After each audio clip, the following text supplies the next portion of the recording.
Hey guys, I'm back. Sorry it's been a minute. We're gonna continue some, myth lore stuff. First off, hi, it's me, Awesome Sauce here. And I'd figured we'd continue the Dragon Silas stuff. Actually, before I go through that, I need to explain some things. First off, I forgot to save the original stream of going through Silas's dragon lore myth stuff, so no one can see it anymore. So that kind of stinks, meaning I kind of have to go through the whole thing all over again. Second thing to note was, in a way, I'm kind of glad I didn't save it, because towards the end, when you go through this memory in particular, it asks to use the mic to blow a petal off of his face and all that. And I mistakenly allowed access to the mic to try and blow the petal away or whatever. And I didn't realize that as soon as I did that, it completely cut off the remainder of both my voice and the game audio. So I kept going through the game like nothing had changed. And it wasn't until I looked back on it later on that I realized, even though I was going through the remainder of the game, I was essentially talking to myself the entire time, and I had no clue until the stream ended, and I proceeded to do that for the next 30 minutes. And yeah, so you didn't really get to hear my thoughts regarding the story, so that's fine. I need to redo it anyways. I feel like when I went through it the first time, I wasn't fully comprehending it, so if anything, I probably need a refresher. I haven't gone through it since then, so I don't... Technically, yes, I have gone through it once, but you know what else I've come to realize? The more I tend to read something out loud, the less I understand it. I've always been someone who likes to read in their head in regards to reading out loud. I feel like I'm more focused on how I sound and if people can hear me when I'm because obviously, why else would you read out loud unless you want someone to hear you, right? If you want someone to hear you, or if you want someone to, or if you're doing it for an audience, say on here, obviously I'm trying to make sure I sound the best that I can sound so that way you guys can hear me. But I've come to realize, the more I read out loud, the less it makes sense for me. And I don't know why that is. I've always been one that likes to read in their head more than out loud, and I understand things better when I read it in my head. If that makes sense. I'm sure for some people it's the opposite, but it's always been that way for me, and I don't know why. That's just how it is. It doesn't mean I wasn't understanding any of the story when I was reading it last time. I just wasn't understanding it as much, I guess is a way to put it. I think some things flew past me, which is fine because I'm gonna go through the Dragon Silas crap again anyways. But I figured, since we've technically gone over Silas's dragon lore already, even though I no longer have the footage for it, I figured for right now we are gonna go through the Xavier stuff, right? Because his event just ended, like, Dragon Silas is no longer here, and there was a small little event to get the 5-star memory for Xavier, which I have, I think. Let me go through. Yeah, it's this one right here. So I'll admit I haven't gone through this one yet, but I do want to, and I did start going through the story right here, but I figured I'd stop and he's getting a lot of like new event updates too. Like, I think, let me see. I don't know if it'll show me. It's not here yet, but it will pop up tomorrow. Another thing too, the Secret Promises, right? Yes, I'm terrible. I spent money on this game. I have both memories of Raphael and of Silas that I have yet to go through too. And I do want to go through them. I just haven't had a lot of time to go through all these memories, especially because right now is around Christmas, and, you know, I'm supposed to be focusing on, like, family and so on and so forth, instead of focusing on these fictional men. But I'd figured, you know, I do want to go through both of these memories. I just haven't gone through them yet, because I'm trying to wait to catch up with y'all. So anyways,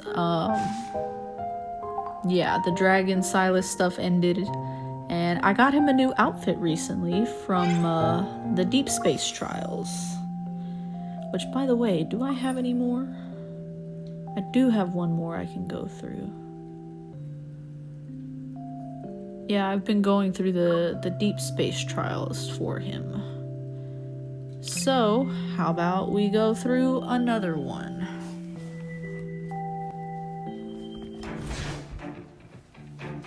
Doesn't matter whose place this is.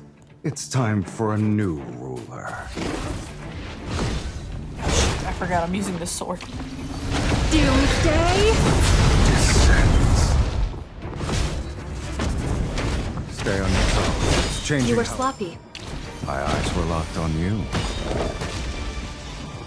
Be careful. Don't let it hit you.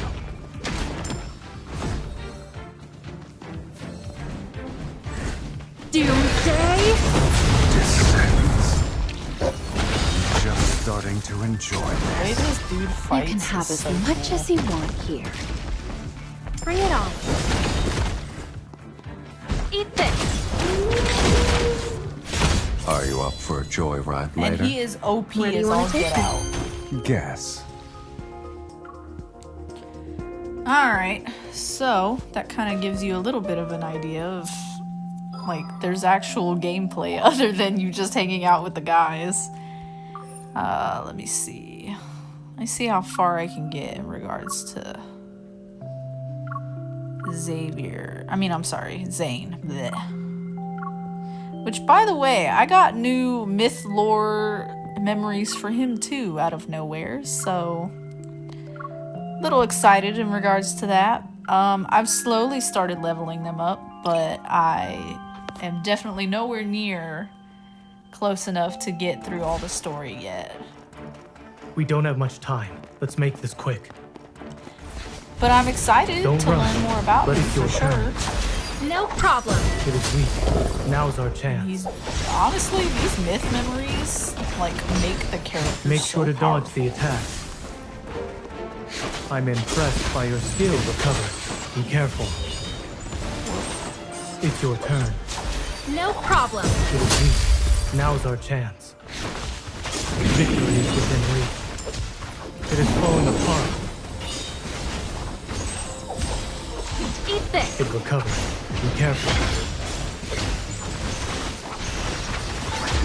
My turn. Proceed with caution. Thanks. Stay safe. You're not fighting alone this time. And they shield you from I'm occasional impressed attacks. by your skills. Me too. Thanks. Here it comes. Leave it. Come at me. Together. Everything went well. Bye. Ooh, that was a cool finish. That was sick. Cool.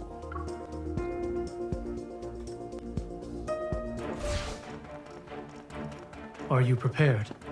I think so. It will melt away like snowflakes. A piece of cake. Watch out. I'm okay. Let's take it down first.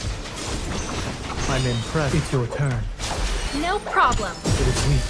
Now's our chance. Victory is within reach.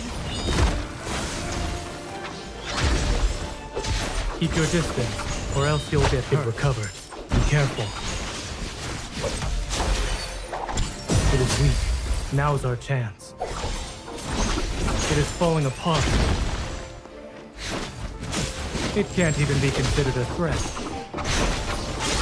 Everything went well. Haha, I win.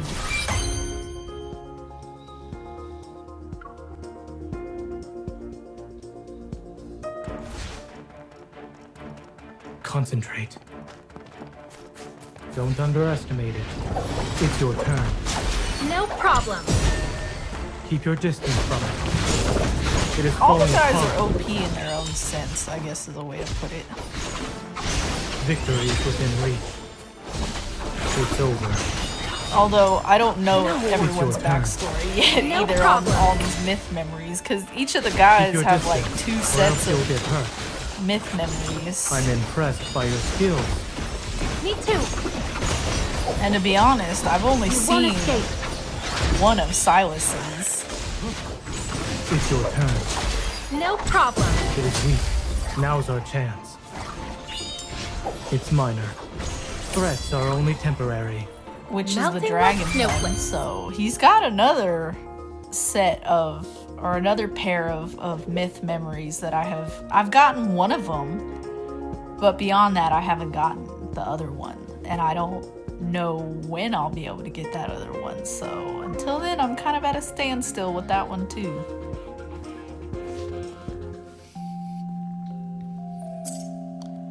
And there we go, caught up with that. Yeah, they only open on certain days for some of the characters. Like tomorrow will be Raphael. I've also been getting into this a little more, which I'm trying to upgrade. What is it? Zane's memories.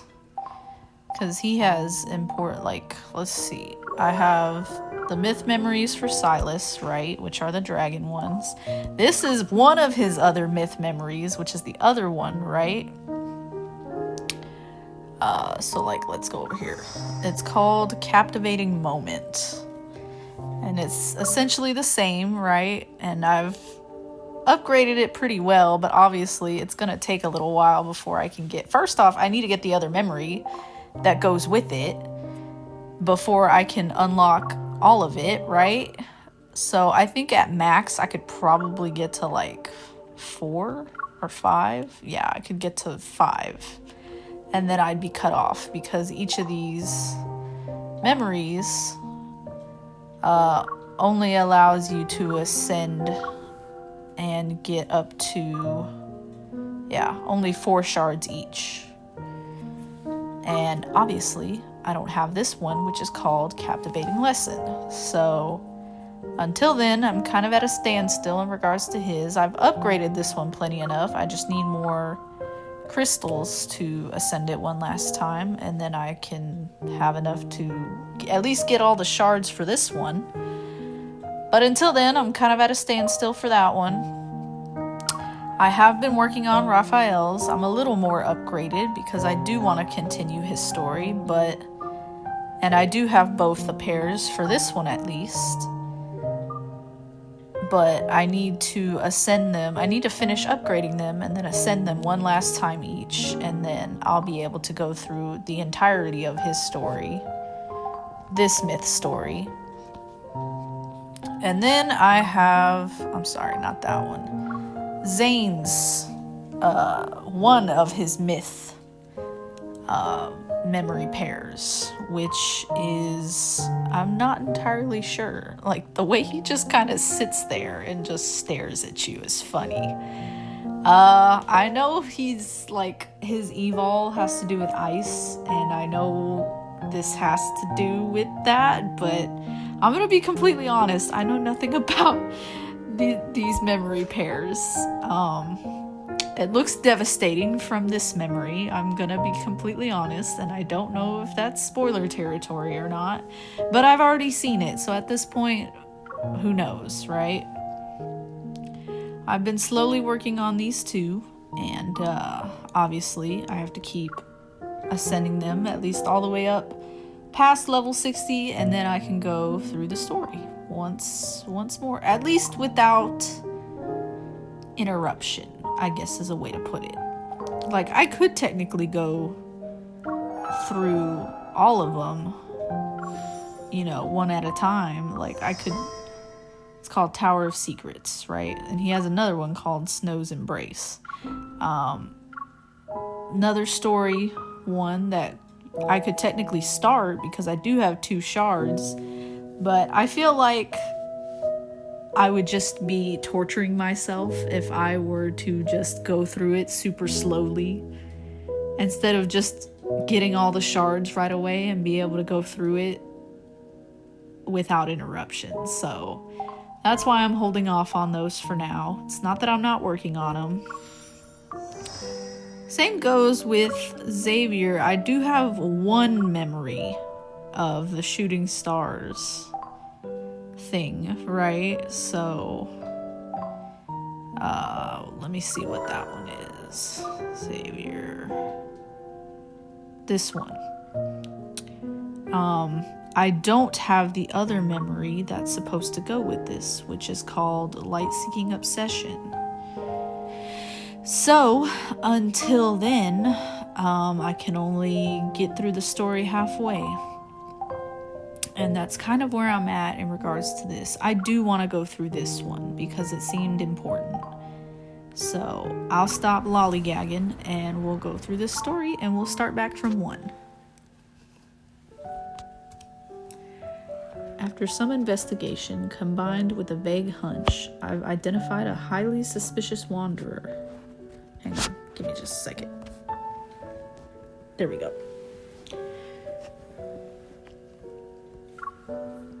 Andrew is tracking it, but it's been several days since I got a response.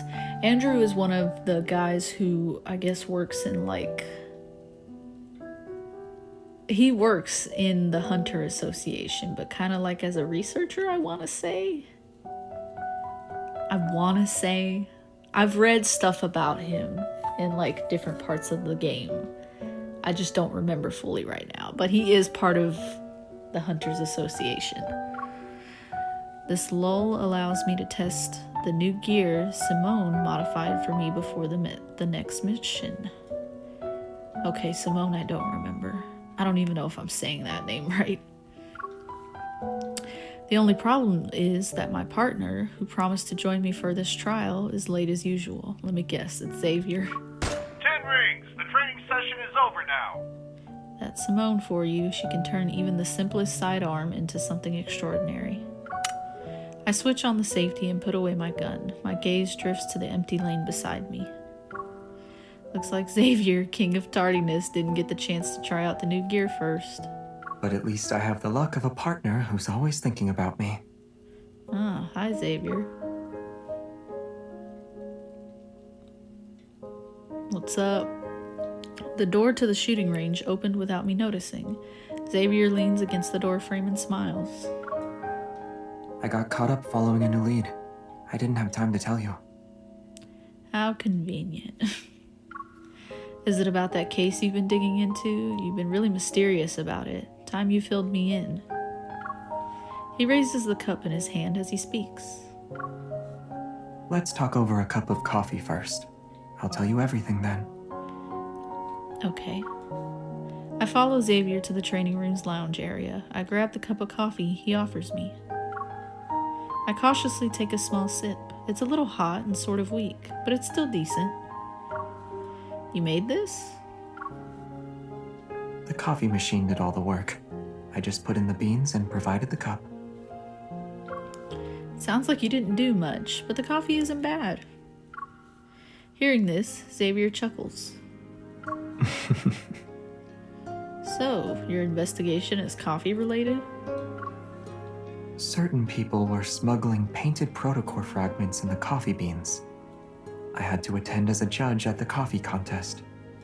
I figured that with all the effort they put in, there would be a clue about the ether cores. But all we got were some modified, regular protocores. Oh, I thought... I pause and my gaze falls into the cup in my hand. What is it? Since joining Special Operations, Xavier and I busied ourselves with tracking down leads on the ether cores. But I always had a feeling that he was carrying out this secret mission even long before he joined. I also think it's connected to Xavier's other secrets, but this isn't the right time to delve into them. Excuse me, I would love to delve into them. This man is mysterious to me still. I hold myself back from saying, I thought you'd know something related to the ether core's whereabouts. I thought you had more solid leads than Simone and I. Oh, I figured you'd ask something more probing. How so? As if reading my mind, Xavier gives me a chance to steer the direction of this conversation. But when Xavier lowers his head in response to my question, it almost seems like he's slightly upset. Isn't there anything you genuinely want to ask? Despite everything we've been through so far, I've never really pressed Xavier about his connection to the ether cores. You haven't pressed any of the guys in regards to ether core connections, okay? This stuff is stupid. In that case,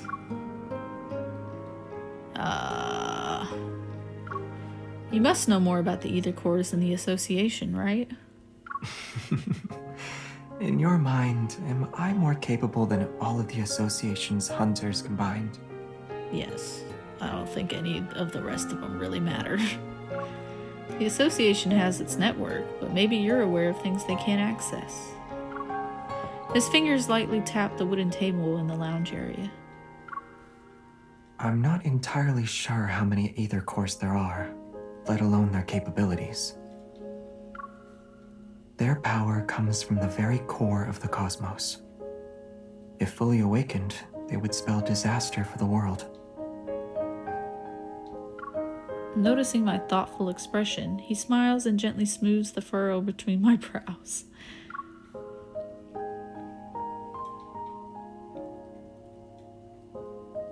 I know. You aren't satisfied with my answer. The way how he doesn't have to lean down that much, whereas if Silas has to lean down so much in order to get, eye level towards you. But there are some truths you have to see and decide for yourself. Okay. Xavier's hunter's watch, as well as mine, beep at the same time as he finishes speaking.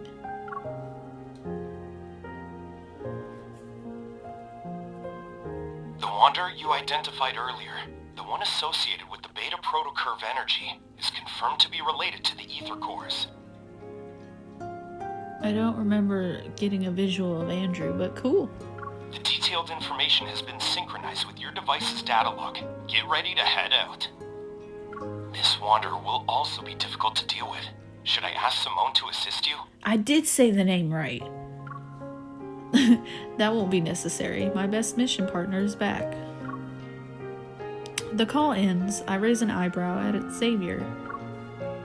I should witness the truths and answers I'm after for myself, but that doesn't mean I have to do it alone. One last question. I'd like to know if my partner is willing to fight alongside me for this, and whether or not it's just for today. I believe this answer will meet your expectations. I'll always be with you, beyond just today. You and 3 other guys. I think it's so funny how none of them have ever crossed paths this whole time. I find that so hard to believe. Okay, 2. 3 days later, Lincoln City, something university. Lately, several students at Prestera University have disappeared after being attacked by the same wanderer, only to mysteriously reappear on campus a few days later. Although these students returned unscathed, they have no memory of what happened while they were missing. Haha, funny. Funny outfit. A hand reaches over, turns off the interface of my hunter's watch, and adjusts my cuff before pulling away. If you keep staring at it, everyone will soon figure out we're hunters. I lower my arm and glance at Xavier, who's walking next to me. You're right, Xavier, my astronomy buddy. The warm autumn sun peeks out from behind the leaves. It casts dappled light onto the corner of his mouth. That sounds a little staged. You're my journalism schoolmate, remember? 3 days ago, the wanderer that Andrew tracked using the beta protocurve showed up at Prestera University. Considering the recent student disappearances at the university, the association has assigned us the mission to eliminate this wanderer. To prevent any unnecessary panic, Xavier and I are pretending to be students. With the university's help, we'll be conducting interviews with the attacked students under the guise of a campus TV station. You're walking too fast. My wrist is gently pulled, bringing me back to the moment. I realize I've been rushing. This is the pace I'm used to when I'm on a mission. I look around and purposely slow down. But we finally found a wanderer that's connected to the ether cores. I would rather move quickly to prevent any problems from happening. You seem eager. Aren't you? Xavier adjusts my backpack strap as it starts to slip. LOL, I'm wearing a backpack. Information about the ether cores is always shrouded in secrecy. Out of 100 leads, one might get you somewhere at best. This lead seems unusually straightforward. It's almost as if he's been... I can't freaking talk. It's almost as if it's been set up for us to find. Is that what you wanted to say? It's just a guess. You might be right, but with the lead right before our eyes, I can't shake the feeling that we need to check it out ourselves. Yeah, you really are the powerful and impressive evolver everyone's been talking about.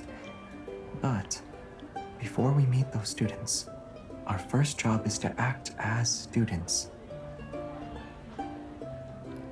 I mean, I guess. As we talk, we end up walking down a tree-lined path and arrive at a bustling square. Around us, numerous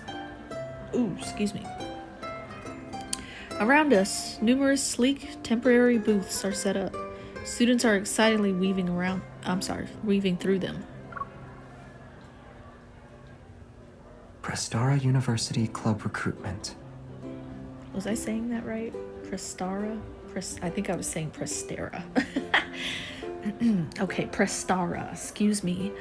There are so many people. Let's take a different route. It's almost time for our scheduled interview, and it wouldn't look good on us if we were late.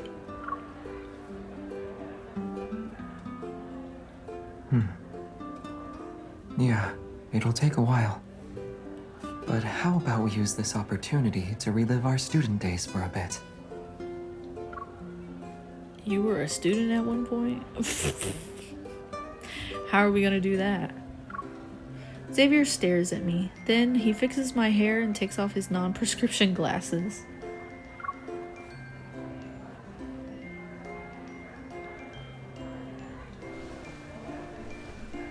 Did you put the glasses on me? He puts them on my face. Yep, you sure did. Joke's on you, buddy. I already wear glasses. Does this make me look more like a student?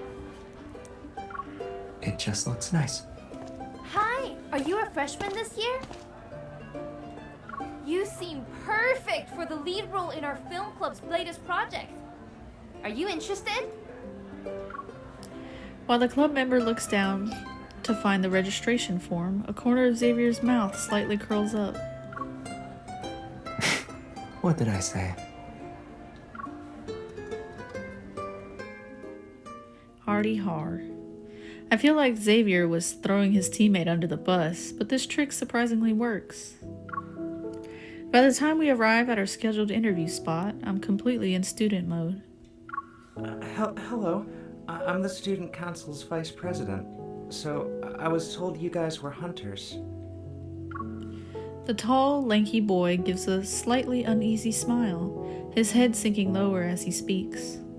The students who disappeared earlier are waiting in the classroom. They only know it's for a campus TV interview. Dude trailed off. Sorry, could you repeat what you just said? I mean, just keep the questions simple and try not to scare anyone. After all, they've all had encounters with the Wanderer. Let's make sure we don't add to their trauma. I don't know if you're sus or not, but I'm getting sus vibes. Understood. We'll be careful. I'm getting sus vibes.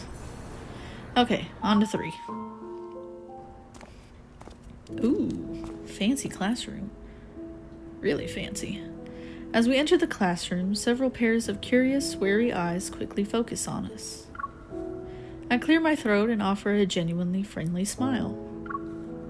Hi, I'm a broadcast journalism major and a member of the campus television station. This is my partner. Xavier steps forward but doesn't speak, which prompts me to continue. He's the one who will handle the microphone and camera. He's an astronomy major. Our simple introduction doesn't achieve the effect we wanted. Perhaps the Wanderer did give them quite a scare. They scrutinize us warily, but no one responds. Hi, A bag full of drinks appears from behind the door. The person holding it hesitates, struggling to gesture a couple of times. I take the bag, the vice president shyly smiles, then silently moves to sit by the classroom's back door. He's definitely an introvert. Cooperating with us on the university's behalf must be tough for him. Okay, listen here. Don't call us introverts out, MC. When I distribute the drinks with Xavier, the classroom's tense atmosphere begins to soften. As I try to come up with an appropriate icebreaker, Xavier nudges my elbow. Oh, right. Didn't we meet up downstairs this morning? Sorry, had to process what you just said. Huh? I'm confused, so I manage only a grunt in response. I think I forgot to check in for my morning class. You're an astronomy major! Aren't you taking Dr. Ulysses' course? Ulysses? That's funny. It takes me a moment to realize that Xavier's somber tone doesn't match his hopeful eyes. As I move the chair, I lean in close to Xavier's ear. Did you do your research ahead of time? I just threw out a question and didn't expect it to go anywhere. Straightening his posture, Xavier smiles and looks at the student who responds to his question earlier. Yeah, his classes are really tough. The student relaxes as the conversation begins to flow more naturally. I knew it. When it comes to the strictest professor at Prestara University, no one can beat Dr. Ulysses. But it's not that bad. While he's strict in class, he's pretty chill on the basketball court when classes are over. Actually, I missed one of Dr. Ulysses' meetings because of that Wanderer incident. Thanks for reminding me. I need to catch up with him later. You're welcome.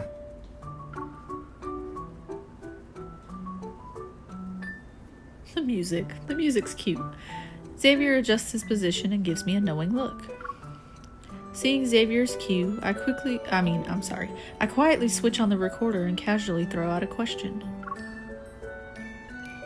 Besides missing out on that meeting, can you tell us a bit more about what happened after that attack? You can say whatever you want. Don't worry, we won't disclose any personal information. The students exchange looks. They seem resolved to speak. I'll go first then. I'm not sure if it's just me, but his eyes seemed to go blank for a moment after he said that.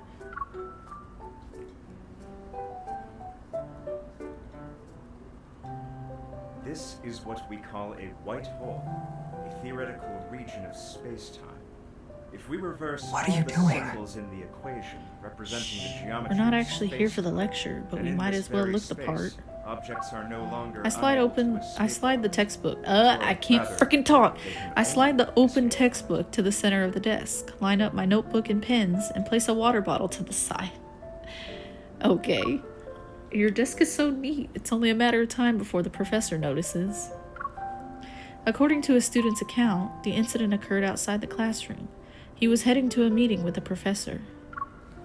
I decided to talk to this professor to see if we could gather any clues. So, I dragged Xavier with me the next day, and we snuck into his class. Yeah, it's a perfect disguise. The way you quickly claimed a seat in the back was nice and clean, too. The back row is the is the triple VIP section. It has a great view and ambiance, perfect for relaxing, entertainment, and even spotting two students in the back row secretly holding hands under their desk, I casually changed the subject. Yeah, if you're at a university, college students do not hold back. I'm surprised that's all they're doing. Where did you prefer to sit when you were in school? I didn't have a particular preference, but I usually sat in the back too. The sunlight was nice, and the breeze was refreshing. How comfortable were the desks and chairs? They were okay. As our casual chat drifts on, I flip open my notebook and turn my attention back to our mission.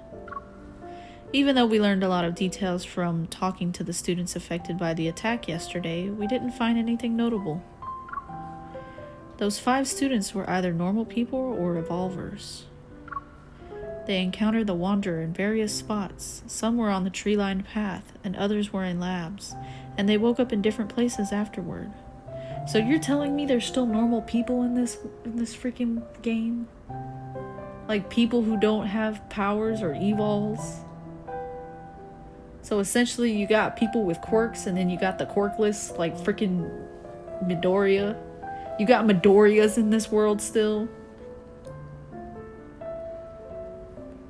That is so strange. I don't get it. I don't get it at all, but okay, let's continue. This Wanderer doesn't seem to be limited to indoor or outdoor spaces. There's no clear pattern to where it shows up. It's not completely random, though. Ooh. Xavier takes the pen from me and draws a few circles on my notebook. All the incidents happened at night. If that's connected to the Wanderer's behavior, then we can narrow our search. Then why are we here during the Also, day? all these students just started college this year. Does that mean something? Maybe this Wanderer thinks freshmen are easy targets. Then it must have access to the university's enrollment system. I flip through the notebook pages again and again, yet nothing clicks. It seems like the Wanderer is targeting the students at random, but I can't believe it's just coincidence. In this world, many coincidences are often part of a larger scheme. These students are being chosen for a reason. We just haven't figured it out yet. Some Wanderers do target certain individuals. For example... You! Over there! Yo! Why Dr. Ulysses kind of, Also, we got called out.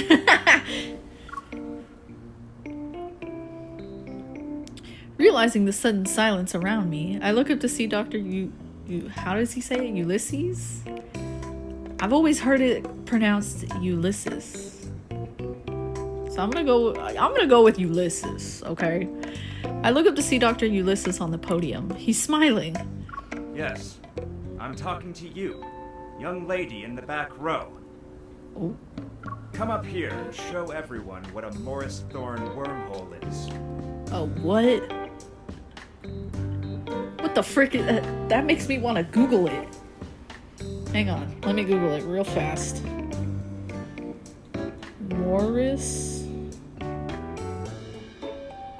Thorn wormhole.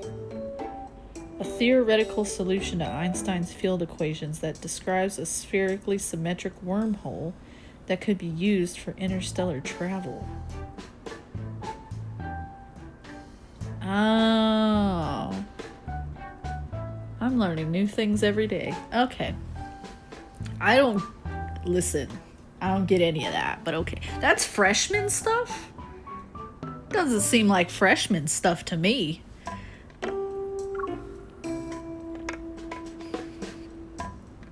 No, okay, it just ends right there. That's so funny. Alright, next one. I never thought I'd get caught talking in class. For a moment, I'm stunned and don't know how to respond. No? Then let's have your friend try. Come along now. Oh. Xavier, time for you to take the blame.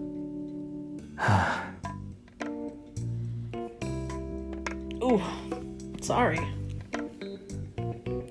I tug at Xavier's clothes and quickly whisper. Let me do it. If I mess up, I'll just apologize. Xavier reassuringly squeezes my hand, stands up, and confidently walks to the podium. I doubt you know what that is either. I just figured it out. The classroom lights dim and a holographic projection appears from his fingers. It forms the image of the universe. In theory, the Morris Thorn wormhole is a traversable wormhole. It is spherically symmetrical and features a throat that bridges two black holes. There's no way this man knows this crap. The throat is a finite spherical region containing negative energy density matter to counteract gravitational forces inside the wormhole. I should have just waited. Why did I decide to look it up?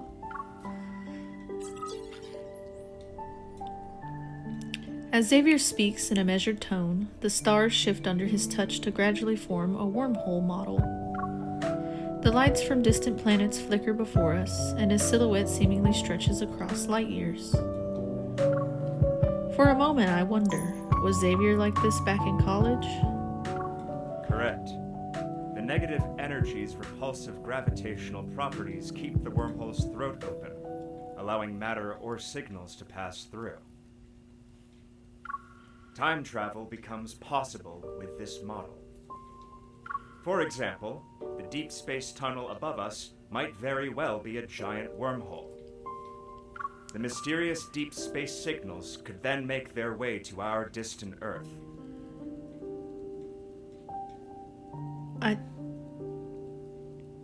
I thought we weren't on Earth anymore.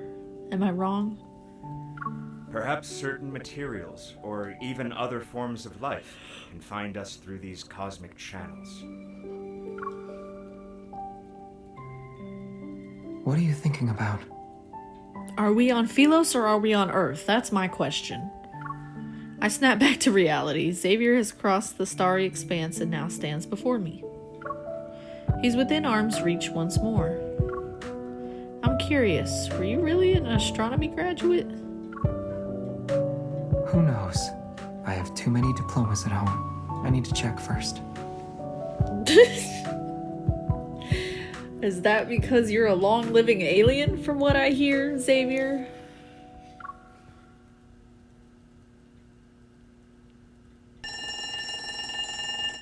When the bell rings, signaling the end of the lecture, the classroom empties out quickly, even though it was packed just moments ago.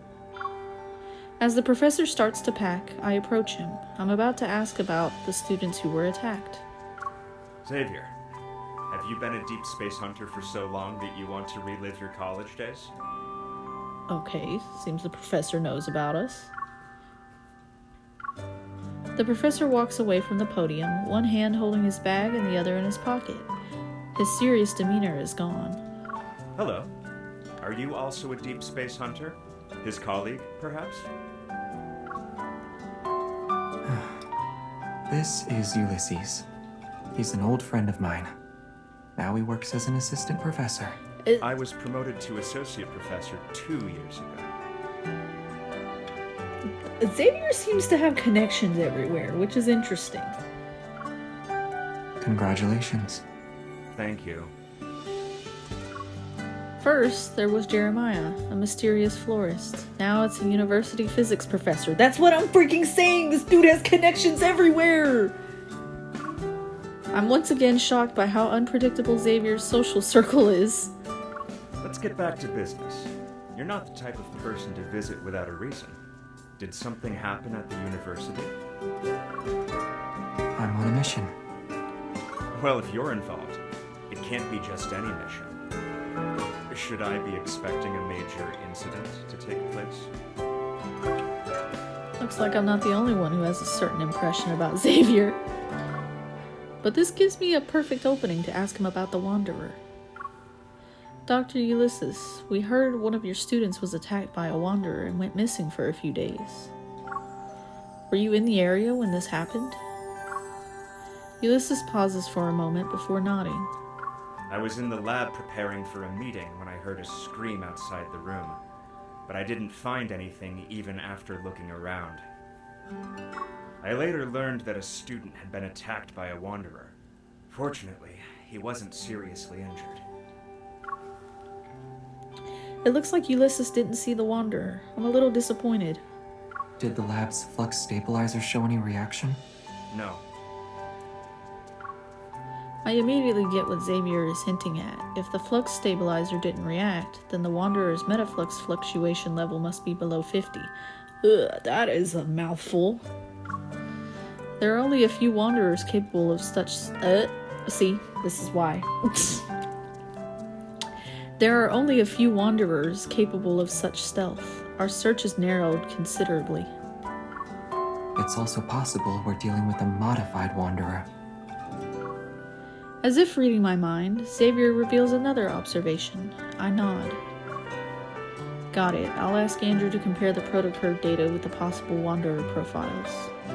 Wait, I just remembered something. The flux stabilizer can't detect that level of metaflux. However, the research center's RMFMA might. RMFMA? What the frick does that mean?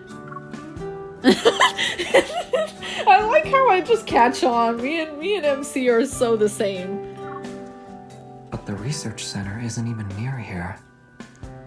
It was moved to the campus earlier this year, so it's not that far away now. You know what Ulysses is giving me? He's giving me Levi Ackerman vibes, and I don't know why. Is it the hair part? Is it the older, like, face? I don't even know, like... And here's the thing, I don't even like Levi like that. Like, don't get me wrong, he's a good-looking dude and everything, and I can see why people like him, but... I was more of like, Listen, I was a lot younger when I first started watching Attack on Titan, and I fell in love with Marco first, before I even looked in Levi's direction. But I don't know why, it's giving me Levi vibes.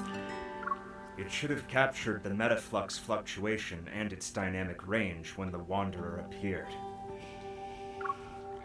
Then, can we use that device for a bit? RMFMA. It stands for Reflective Metaflux Field Monitor and Analyzer. That is also a mouthful. Reflective Metaflux Field Monitor and Analyzer. Okay. Okay. A flicker of doubt crosses my mind, but I push it aside for now. I wait for Ulysses to respond. Sure.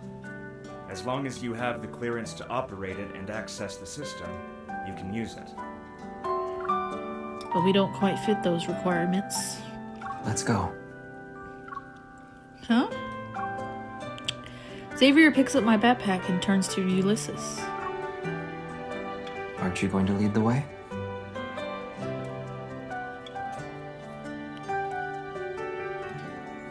I have no idea what's going on.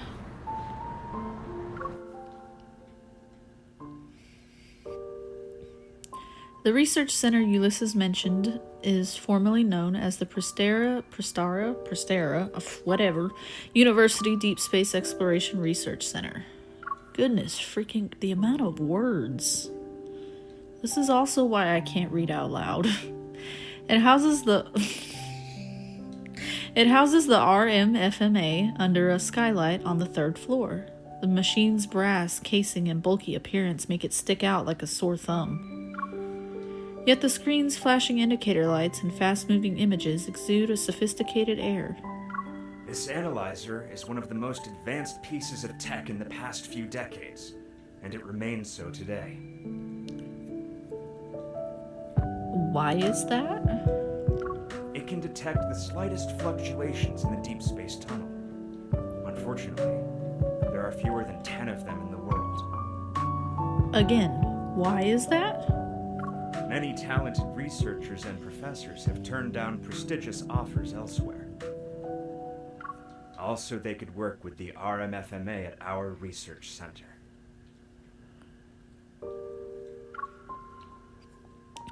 Do Xavier and I need to apply for access first to retrieve its data? Where's Xavier? All the data related to the Wanderer is corrupted. Xavier appears from behind the RMFMA. He removes his safety goggles and takes off his disposable lab coat. How did you... Oof. Aside from how did you operate that machine and you know how to use it, I focus on the most important one. What do you mean by corrupted? Did it capture even a trace of the Wanderer? Yes. It showed that a Wanderer appeared on the university's campus in the past 2 weeks. But all the data has been tampered with. The generated spectrum also has many errors. It can't be used as a clue. Interesting. The hem and cuffs of his lab coat somehow got tangled together. Xavier frowns and pulls harder, but they're still stuck. Raise your hand a little more. As I help Xavier wriggle out of the lab coat, my mind races with questions. Maybe the RMFMA is... That's so funny. Maybe the RMFMA is too old, so it's malfunctioning? If that were the case, the first issues wouldn't show up in detection and sampling errors. Which means someone deliberately tampered with it. Once he's out of the lab coat, I meet his gaze. It's brimming with confidence. It's a rare, high-end device, yet Xavier seems to know it inside and out, and can even log into the system to use it. Yeah, no, duh, this dude's like... What did his trailer say? I don't know. He's way older than what he lets on. I slightly pull him forward. I purposefully change my expression and lower my voice. Alright, cut to the chase. How are you able to operate this machine? It might look complex, but it's actually easy to use. Stop beating around the bush. You know that's not what I meant. You're not really going to interrogate me right now, are you? I will 100% interrogate you. I'm not intimidated. As Ulysses returns from examining the data, I let go of Xavier. I step back to make room. No, I do not. I will sit there and interrogate your butt.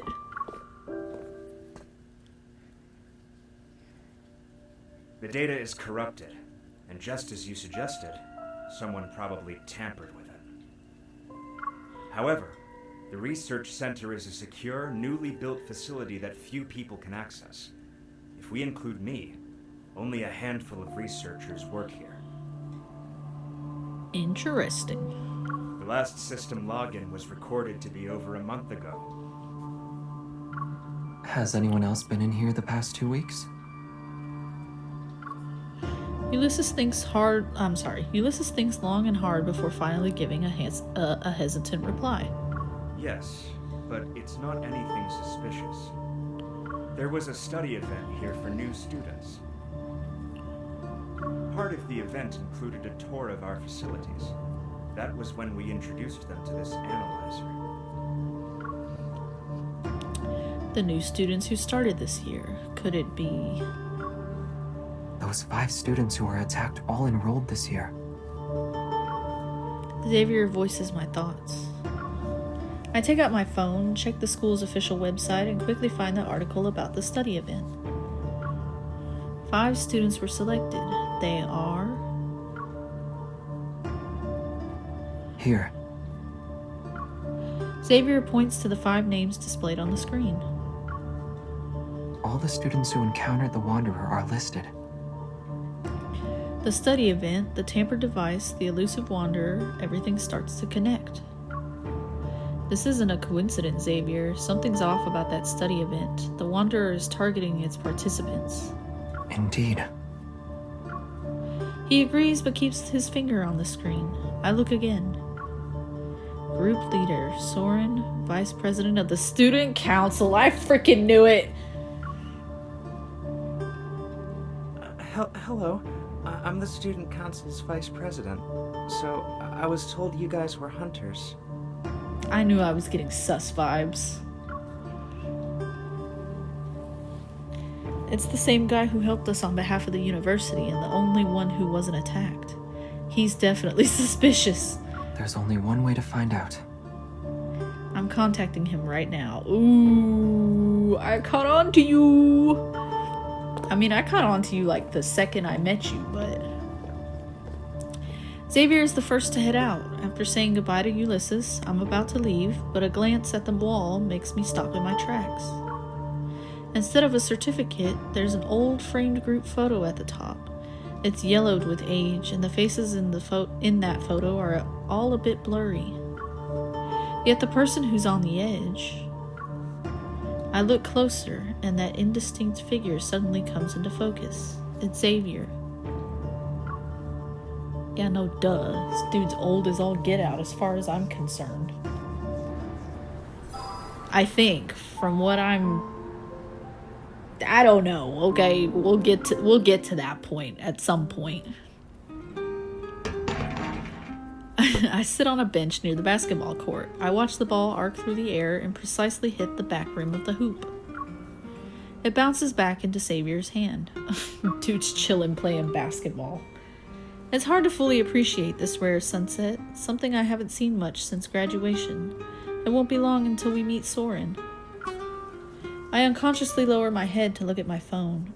It still has my chat with him. We're still a little unclear about the students. Could you go over some details with us in person? How about we meet up in 20 minutes at the lecture hall in the main teaching building? Sorry, I'm at the student union. There's a student council meeting right now. It won't end until at least 7 p.m. It's okay. We'll wait for you downstairs at the student union. You've been quiet for a while. Huh? Really? Hang on. Xavier stops moving and stands by the 3-point line. He gazes at me. We know he's in a meeting inside this building. Unless his evil lets him create wings so he can fly away, we'll definitely see him. I mean, hey, you don't know that. I look at the open door in front of the student union. Then I look at Xavier's calm face. I wonder what's making the victims stay quiet about the study event. And then there's Soren. He knows why we're here, but doesn't say anything. If he's really behind this, that's some nerve. Maybe he doesn't want to get caught up in any trouble. Either way, we'll be able to ask him soon. And if he still refuses to talk, we can investigate. He keeps gazing at me. His eyes are firm and steady. I nod. Then he offers me the basketball. Want to try? I suck at basketball, I'm gonna be so honest. I know his invitation is actually his way of offering me a break from the mission. I can't bring myself to refuse, so I stand up. Sure.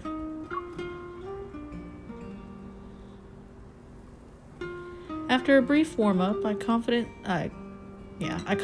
aim the ball at the hoop. But before I can throw it, a sparrow just lands on the hoop. Interrupted by that, I turn to look at Xavier. Is that Mephisto, is that you? No, that's a crow. Are a crow and a sparrow different? I don't freaking know. If the Wanderer's appearance isn't a coincidence, then it just confirms our suspicion. Someone lured us here on purpose. Should we call for backup in advance? Or are you implying there's a high chance the Ether Core is here? I'm going to guess the latter. The sparrow is attracted to the small balls of light and flies away. I'm confused. Sorry. The sparrow is attracted to the small balls of light and flies away. Xavier moves closer and supports my arm. Aim it a bit higher. Good. Now throw. Listen, pal. I don't need help. My accuracy is slightly off this time. The ball hits the backboard and rolls to my feet. I bend down to pick it up. Maybe it's not as terrible as we think it is. It could just be a coincidence, and Soren is a dedicated vice president of the student council. He does seem to be a good, well-behaved student, sort of like you. Xavier takes the ball from my hand and steps back to give me a demonstration. Perhaps it's because he looks like a good student that makes him the best at doing things behind the scenes. After all, people don't write their secrets on their faces. The calmer the water's surface, the easier it is to hide dangerous undercurrents. The ball leaves his hand and once again goes through the hoop with a precise shot. As it bounces back, I intercept it before it reaches him. You always have a lot to say about other people, but what about you? Recalling the blurry, yellowish photo from the research center, I move closer to Xavier. Maybe it's the backlight that causes flickering spots to appear in my vision. My consciousness falters for a moment. Can't freaking talk. Xavier when I first saw him, Xavier in the no-hunt zone, Xavier in the research center, and Xavier playing basketball at sunset. They appear in front of me all at once. They line up gracefully and blend into the figure of the person before me. Me? What secrets are you hiding behind your calm face? A lot. He's hiding a lot, just like the other three guys. From the distant past to the present, who are you really? Good question. Even though I'm so close to you, experienced all these life and death situations with you, I still cannot seem to fully understand you. Same. Huh? Xavier's puzzled gaze lingers on my face and suppresses the questions in my heart. Girl, just freaking ask! The only thing I eventually say is, I was going to ask if you're truly a good student, or do you have some secrets?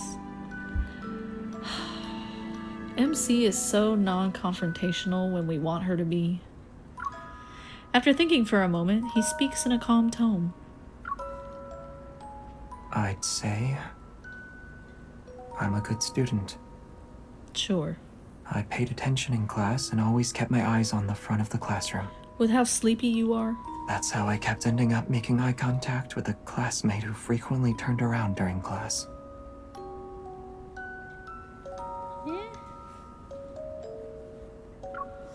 He looks at me with a knowing gaze. I look back into his eyes and feel as if everything sounds familiar.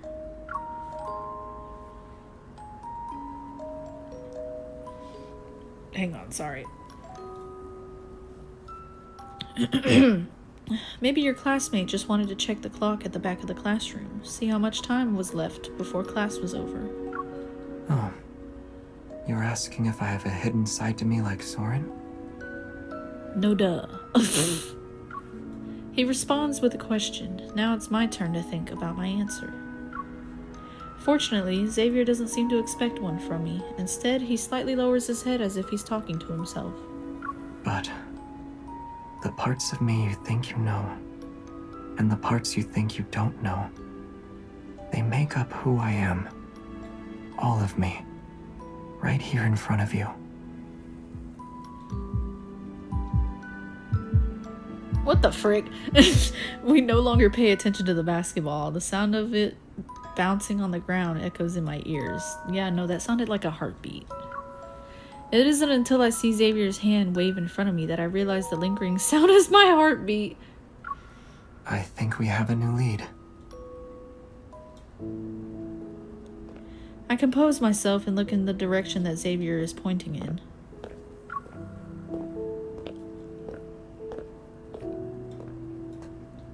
I catch sight of the enthusiastic student from yesterday's interview. He's walking out of the student union.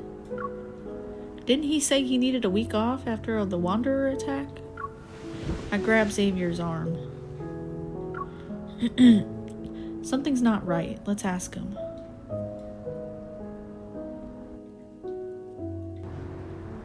I thought we were gonna meet up with what's-his-face? With,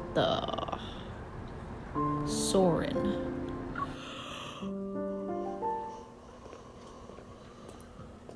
Before we get close, that student immediately recognizes me and Xavier. He excitedly waves at us. What a coincidence! Why are you here? The music got tense. Didn't you say you were going to take a week's leave at home? What brings you back? With no time to lose, I get straight to the point, but the student looks confused. Huh? Did I say that yesterday? I don't remember at all. After the attack, my friend said my memory had gotten worse. I thought I was getting better over the past couple of days. I don't like where this is going. I exchange a glance with Xavier, my eyes saying something's wrong. What do you remember then? Do you recall attending a study event around 2 weeks ago? Did anything strange happen at that time? A study event? He frowns, thinking hard for a long time, and then suddenly something dawns on him. It wasn't weird, but we did come across something intriguing. When we visited the Deep Space Exploration Research Center, there was this unique piece of equipment on the 3rd floor. For a short while, I felt like I walked straight into a haunted house. He dramatically gestures, still looking a bit shaken. It looked exactly like that haunted house I'm always terrified of. I almost screamed. After the tour, others said they had the same feeling, that for a moment, they fell into a really scary place. Wait, you're saying you all had a hallucination? Who else was there? It was just the 5 of us, and the vice president. The guy had to step out for a bit, so we were on our own. It's not a hallucination. This is something the RMFMA can also do. You mean... To make a long story short, it's like recreating a plane of existence and overlapping it with our reality. But only a few people know about this. And how do you know about this, dear sir? We surely underestimated Soren. Xavier grabs my wrist with one hand and supports my back with the other. Hold on. Wait, you know where he is? The research center. He'll get there before us.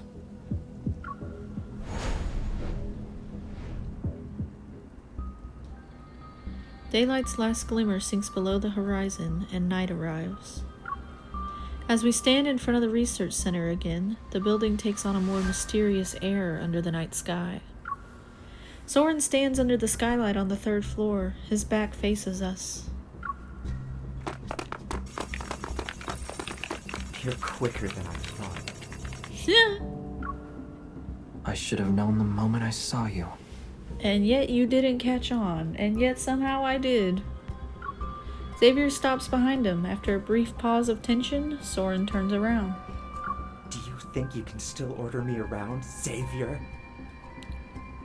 Wow, he knows who Xavier is? Again, this dude has a lot of connections. He has a glance at me, then he looks away. You can't, and neither can she. A sudden gust of wind stirs the indoor air. My heart trembles as I sense a faint energy fluctuation. Xavier, something's here. A light blade forms in Xavier's hand. I also take out my firearm from my belt holster. I walk over and stand next to him. Let's take down Soren before the Wanderer arrives. But before I can get closer, Soren disappears. I hear his voice behind me. It's too late. It'll take you to the place you've always wanted to visit. He can also teleport. Could he be... The intensity of the energy fluctuation significantly soars. Xavier's hunter's watch, as well as mine, beep at the same time before I can react. In a shadowy corner where the moonbeam doesn't reach, a colossal beast has stirred to life. This energy, it's fierce. A wanderer with an ether core. Oh, that's interesting. Have we come across that before? It can't stay here. We need to lure it out. The light blade cleaves through the heavy darkness. Its shockwaves ripple to the end of the corridor. The wanderer pauses its assault before creating an even fiercer wall of wind. It charges towards us once again. You took the bait. A huge shadow looms over us. I turn around and aim my gun. The expected protofield doesn't materialize. Instead, I feel a sudden coolness on my face as if I'm being pushed through a barrier. Out of the corner of my eye, the RMFMA lights up again. Before everything goes completely dark, I reach for Xavier's hand. And I grab nothing.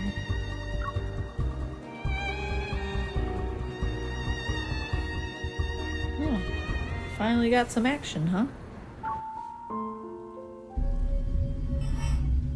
Whoa.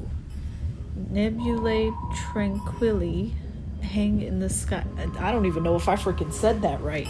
Hang in the sky as if they're the eyes of the universe. Faint rays of light spill over the shadows of trees that sway like waves. This feels like a protofield. Countless waves of both strong and subtle forces swirl through my heart.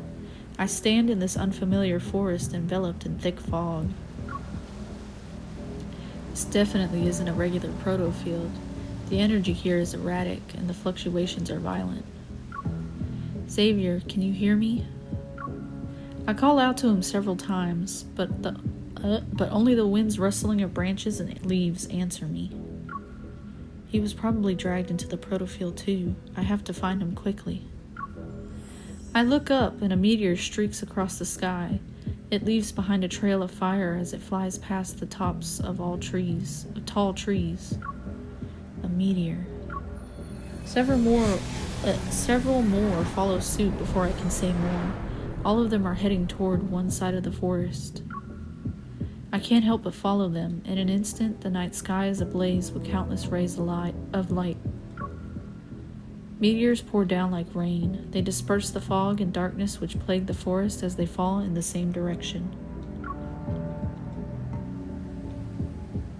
Are they guiding me? I walk faster, gradually quickening my pace until I break into a sprint. Like me, the meteors fall even more intensely and rapidly. It's as if they're urging me to run with all my might. Hey, is that you? This voice, Xavier. Answer me. Where are you? Even though I can clearly hear Xavier's voice, I don't know where it's coming from. Is it in front of me, or is it echoing from the depths of my heart? Brilliant arcs of light flash before me as the wind's whistle resounds in my ears. My heart surges, overwhelmed by the surrounding chaotic energy. I have a bad feeling. Please stay safe, Xavier. I hope nothing bad happened to you.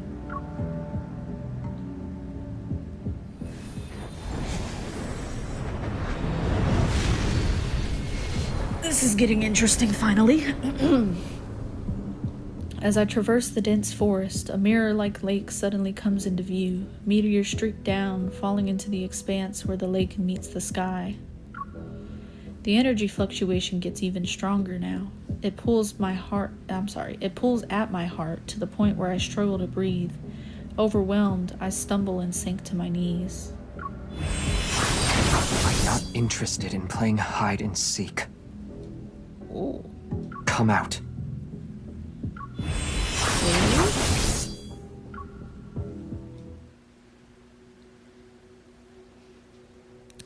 I frantically look around and spot Xavier near the lake's shore. Another figure quickly appears in front of him. We're old friends at the end of the day, right? But you decided to greet me with a sword. That's cruel. Okay. Soren. No, that's just an illusion. Soren adjusts his glasses, and his previous friendly, bashful expression vanishes. You haven't changed even after all these years. You're still afraid of Starfall Forest. As if you're any different. To you, the ends always justify the means. The hell does that mean? What are you trying to say? You have no right to criticize me! Oh, sorry, I skipped it. Soren's laughter, twisted with rage, contorts his features into an unsettling and unrecognizable expression. I used my life's work on you. I did everything I could to help you pass through the deep space tunnel. And what did I get in return? I was abandoned, trampled on, and turned into an outcast in this time and space. Dude sounds mad. Those were the rewards for your choices. His figure vanishes with his words. He reappears in front of Soren in the blink of an eye, the tip of his sword poised to kill.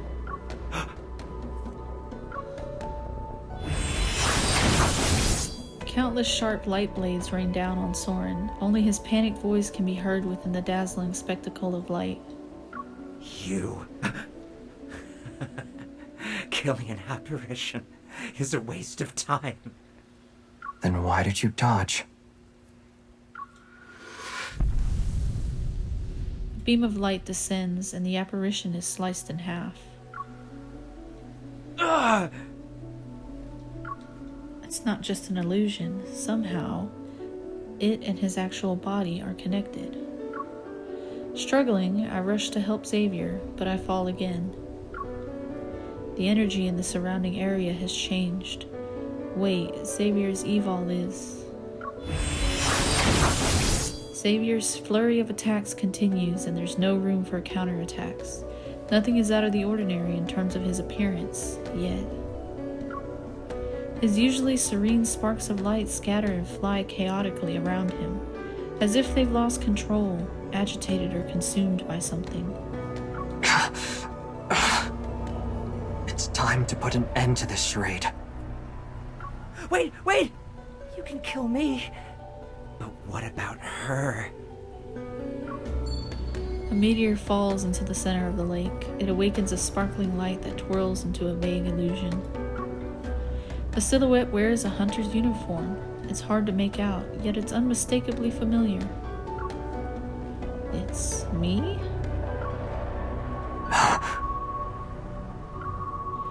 My head, it hurts, but why? Oh, dude started falling asleep. Yet it's at that moment I realize something. Soren created this illusion to distract Xavier. He's using the lapse in judgment to attack Xavier's mind with his evol. In any other situation, Xavier would have no difficulty dealing with this type of evil.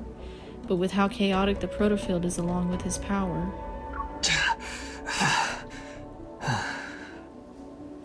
Xavier falters, but he slowly regains his footing. When he raises his head, his unfocused eyes resemble a frozen lake. They're cold and empty.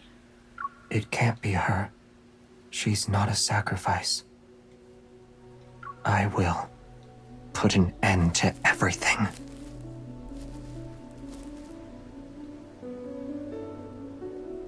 Xavier, I'm right here. That's an illusion.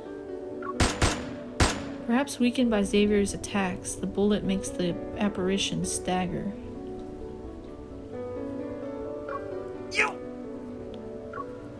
With a reluctant, sullen expression, the apparition dissipates. The energy fluctuation also calms down. Even though the apparition on the water surface is gone, Xavier continues to head toward the center of the lake. His expression is cold and his movements are stiff. It's as though an invisible force is pulling him along. This isn't good. The Evil is still controlling Xavier. I rush out to stop him. Xavier.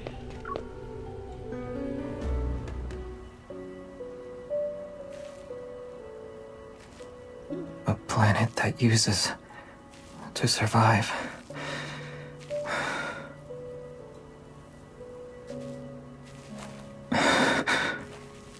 Doesn't deserve to be saved.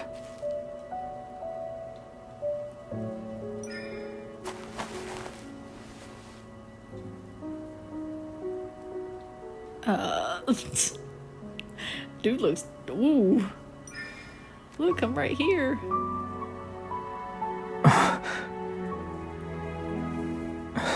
You are...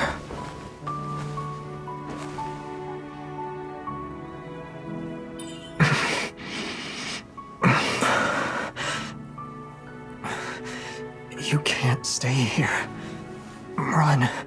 Otherwise, you'll... as well.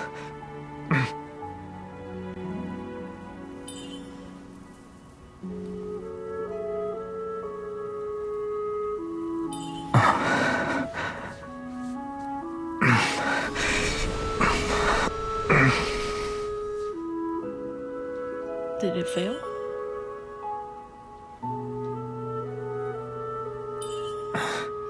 It's okay. Starfall Forest will stop once it has enough power. It will.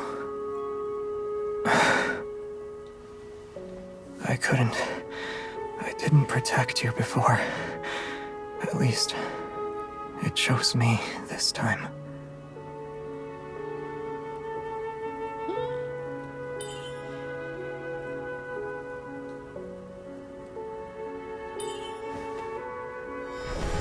No.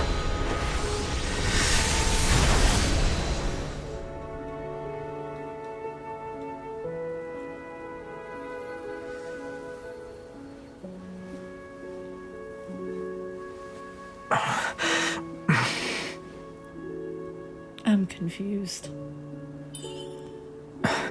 You really are reckless. Did he just pass out?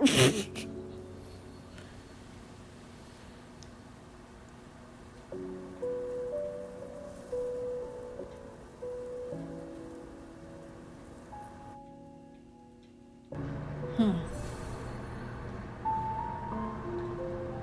That's it? That's all you get?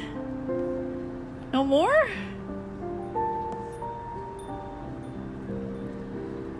What did it do with you? Wait. Hang on.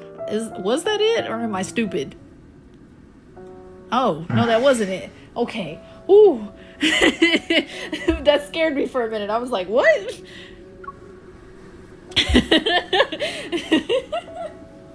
I made myself panic for a second. I was like, what? There's no way. Hang on. A quick swig of water.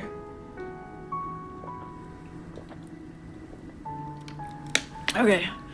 Okay, sorry, Xavier, sorry. Wait, I thought you passed out. Do you recognize me, Xavier? Hey. Hi. Are you okay?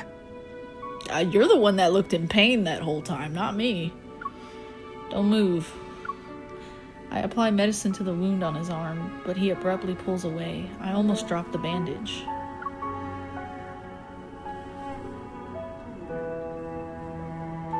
It's the most serious I've ever seen you look. Xavier ignores my command and grabs my shoulders. He gives me a once-over. I'm fine. Don't tell me you're underestimating the power of an ether core. I underestimated you. An ether core's power isn't something anyone should mess with. If you use it carelessly, the protofield would have devoured you. What then? I couldn't just stand there and watch you get consumed. Saving you took priority. Well, you know what? I'm gonna let it slide. You didn't answer the question. What will happen then? You tell me, buddy bro. His hands grip my shoulders more tightly. I glance at Xavier's pursed lips and pat his tense arm. Xavier, are you mad? Calm down. I'll admit I was a little reckless, but wouldn't you have done the same thing if you were me? Don't be upset. It won't help you heal and might affect your evol.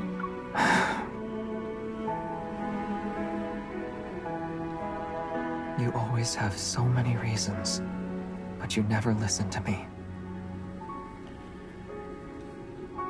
Because you're not my favorite. I will next time. Yeah, sure. I poke his face again and again until he reveals a helpless smile. He takes the bandage beside him, quickly wraps it around his arm a couple times, and then stands up. The energy fluctuations around us have only temporarily subsided. They could spike again at any moment. So how the hell did we end up Soren in is this adding forest? fuel to the fire. We need to get out of here before he makes his next move. While you were still unconscious, I used my evol to scout the area. This protofield does more than just devour power. I can't find its boundaries at all. It's like a space where if you shout, there won't be an echo. Don't worry. After getting his bearings, Xavier leads me deeper into the forest.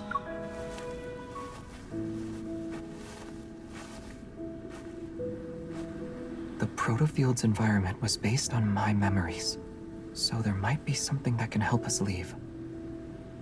I've never heard of a wanderer that could invade and read memories before. Or does this wanderer's connection with the ether core make it different? There's also the possibility that Soren made some modifications to it. So are you and Soren from, like, the same... I don't know... place? Like, y'all are both aliens? Kind of like how you and Jeremiah are? Or am I getting that wrong? After a brief silence, I carefully choose my words before speaking. Soren, he used to be your ally, right? It was a long, long time ago. I frickin' knew it. The light blade slices through several overgrown branches to clear a path. It dissipates into shimmering specks of light. He changed his appearance and hid his evil. He needs to hide his secrets and also be in a position to strike me down if needed. What is it? I don't have... it's hard for me to go through these because I'm like, I need to know all the memories and like get all the memories to understand you guys better, but like, bro, my head is still reeling from the Silas Dragon myth stuff. Like, I don't fully understand that one either, and I went through all of it.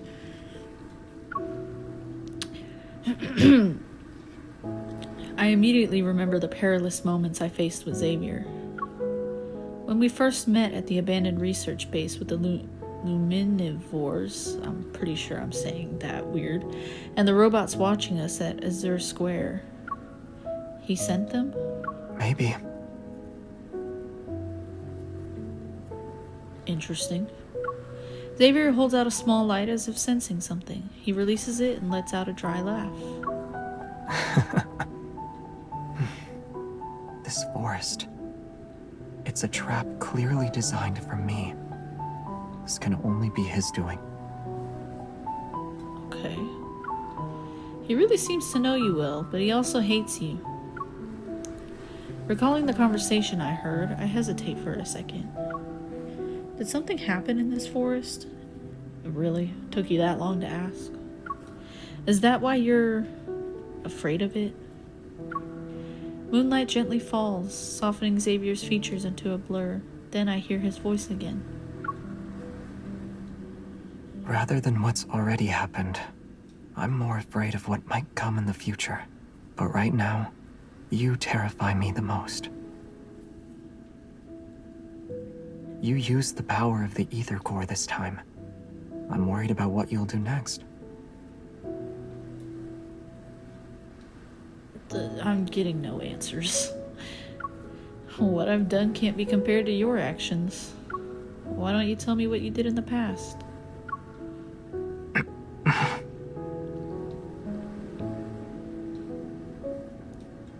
we're here. You piece of malarkey. All three of them do that. All three of them. Is Silas gonna get one? It wouldn't shock me if he somehow did, but I don't know if he's gonna get one. It'd be cool if they gave him one. Following his gaze, I see a massive spaceship hidden behind the towering trees. Ah.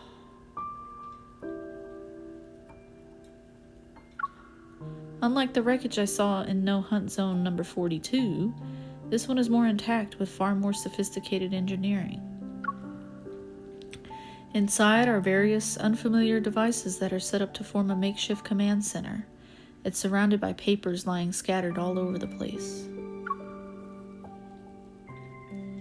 You really are here.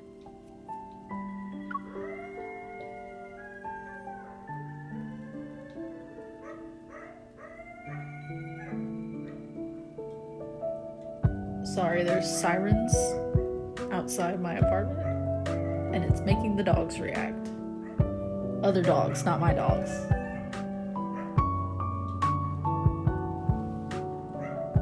Either that or those are coyotes.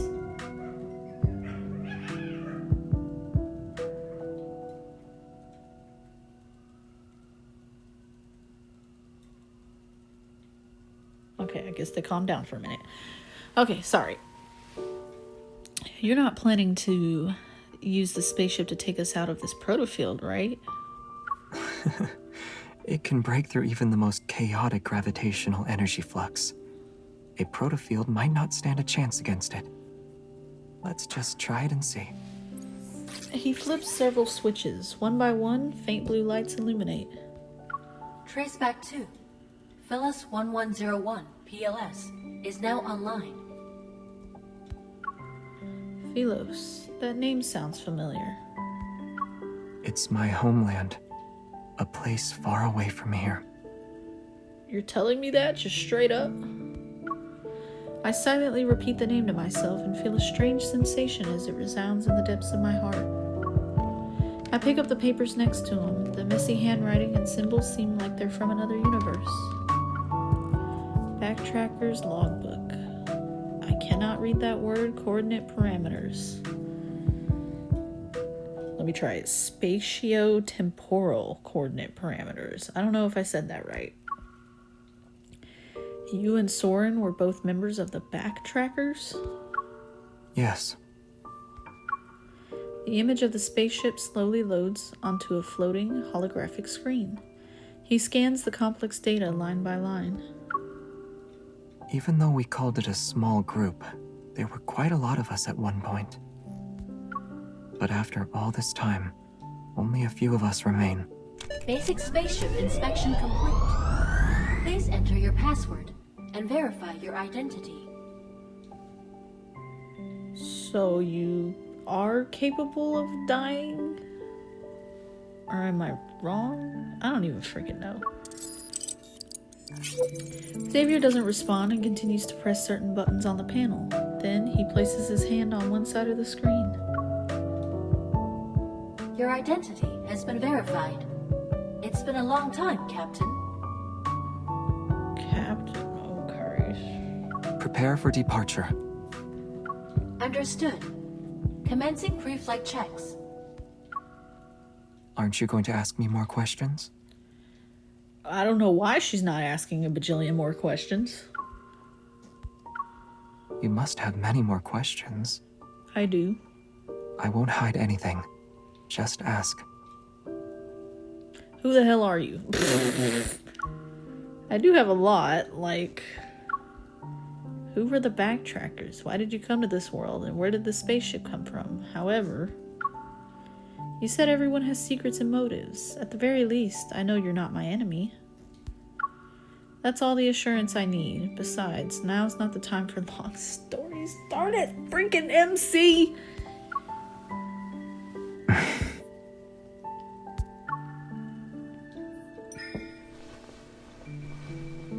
But let me say this first. This doesn't mean I won't ask more questions later. I need you to ask them now. Once we're out of this mess, you're gonna tell me everything, slowly and in great detail.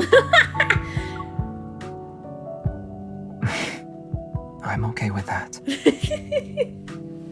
Really? Because everyone's been giving me... How do I put this? Beating around the bush. A lot.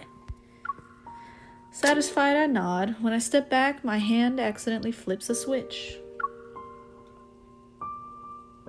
Huh? Oh, celestial body of mine, slumbering adrift in darkness. This voice. Xavier? Which never heeds the whispers of life. Xavier, that's you, isn't it? A pair of hands covers my ears before the words can finish. It's not me. Sure. Really? No. Then why can't I listen to it? Seeing his ears turn red, I can't help but chuckle. I pat the arm resting across my face. Alright, it's someone else. Or maybe the spaceship misses its captain so much that it's imitating your voice for fun. Yes, I agree. It's something like that. He won't even let me listen to the freaking recording! You're still hiding stuff! During the brief silence, Xavier releases me and quickly shuts off the recording. You freaking... I'm about to tease him again when an alarm makes us tense. Protocore energy is low. Unable to start. Please refill the protocore energy cells to ensure a successful journey. While the red warning lights flash, a sharp pang shoots through my chest. Xavier, the protofield is acting up again. I know. There's no doubt that Soren is manipulating the Wanderers hidden within this protofield. He's trying to trap us again. Prepare for launch. It's recommended to refill the protocore energy cells before takeoff. Do you still want to proceed with the launch? Yes. Understood. Initiating countdown. Don't worry. Before I can object, Xavier pushes me into a seat in the cockpit. Protocore energy isn't the only thing that can fuel this spaceship. Oh, please don't tell me you're about to do another self-sacrifice. Although it can't support long voyages, escaping this protofield should be no problem. After pressing a few buttons on the control panel, he takes something from the cabin wall and fastens it to his wrist. He sits down in the cockpit and takes my hand. He presses it against his chest, and a sense of foreboding washes over me. I need you.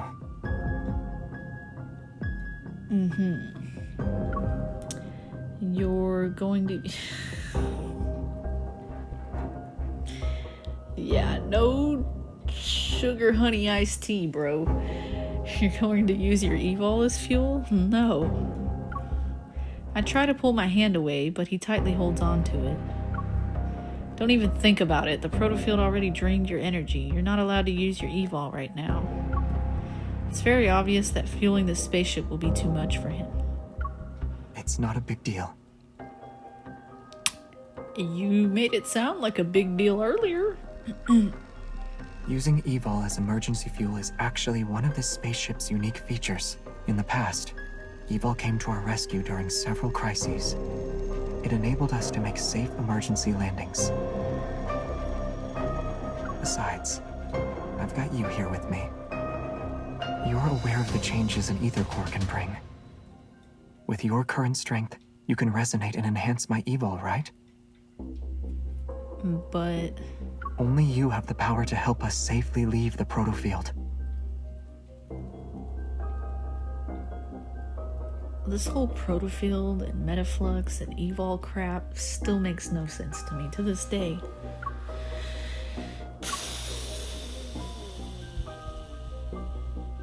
Trust me. I don't trust you in the slightest. He cups my cheek with his other hand. With a soft voice, he makes a promise to me. Your power will keep me safe. You sound very confident in yourself. Counting down. 10, 9, 8, 7. My heartbeat races, whether it's because of our current circumstances or the intensifying energy fluctuations. The pain in my chest grows sharper. Amid the blaring alarms, the spaceship begins its final countdown. The flickering lights spiral into chaos. Xavier looks at me, his expression as calm as it always is. He's waiting for me to respond. All right, let all your power flow through me. I'll keep you safe, I promise. I know. Oh, I'm supposed to hold it. Violent tremors and a sense of weightlessness engulf us. After countless voyages through the boundaries of space, the spaceship plunges into the unknown once more. Chaotic energy crashes into the spaceship. The air currents instantly tear apart the scenery outside the porthole. I hear a high-pitched whistle. The chaos envelops my vision. Only one warm force stays tightly connected with me. Oof. It flows steadily from my hand and gradually covers the world in a dazzling light. It overwhelms my senses. But then... weird. It feels like something is suppressing Xavier's evol, preventing a complete resonance. Keep going.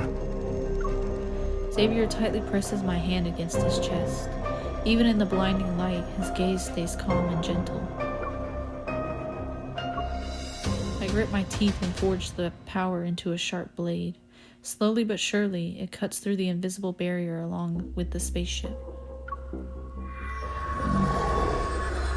Space itself is ripped open, which creates tremendous energy fluctuations and tremors. In the distance, a massive shadow looms. At last, we forced it to show its true form. Get ready. It's time to deal the finishing blow.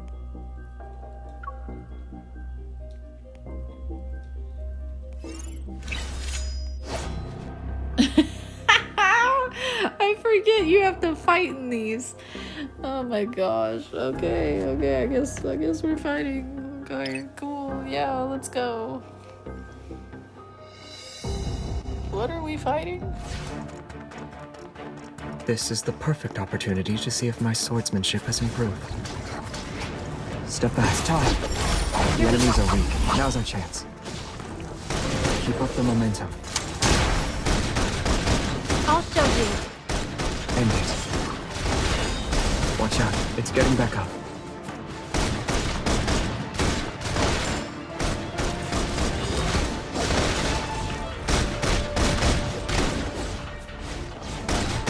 You're on a roll. It's time. The enemies are weak. Now's our chance. Step back, now.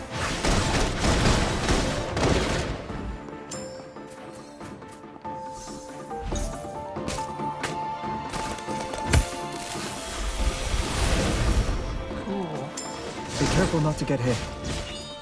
Do you remember the techniques from our swordsmanship class? Of course. Time to test them out. You won't escape. My turn. Can you keep up? I didn't even sweat. Xavier. Defense is kind of an offense too, right? Do you remember the techniques? The enemies are weak. Now's our chance. Become one with your sword and... I'll show you.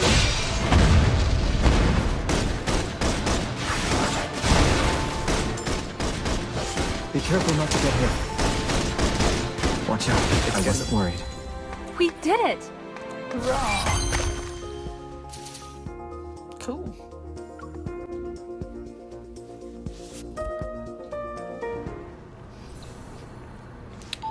Interesting. A deafening roar fills my mind and strips away my senses.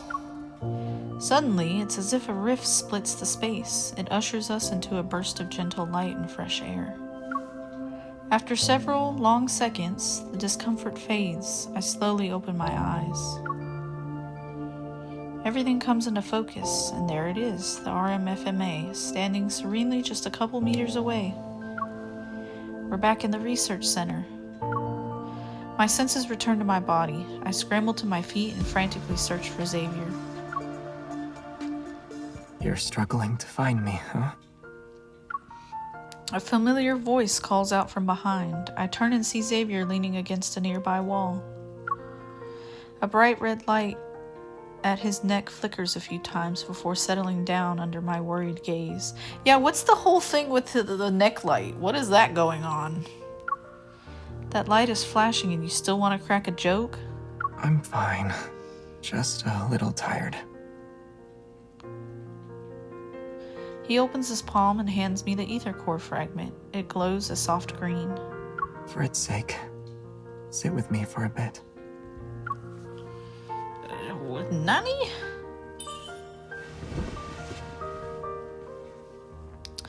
Unable to resist Xavier's expectant eyes, I approach him and sit down. I already sent the collected data and our coordinates back to HQ. The police will also be involved. They'll be here within 15 minutes. Y'all still have normal police? We don't have much time. We need to... I'm about to get up, but he grabs my arm. Let's make the most out of these uninterrupted 15 minutes. I feel a cool touch at my ear after Xavier pulls out a pair of wireless earbuds. There's just enough time for one song. Then we'll be in a hurry again. Who invites a girl to listen to music with the wireless earbud? You should have offered me wired earbuds. That way we'd be close enough that we couldn't drift apart. I'm too tired to drift into a place that's far away from you. And I wouldn't, even if I could. Outside the skylight, another morning dawns.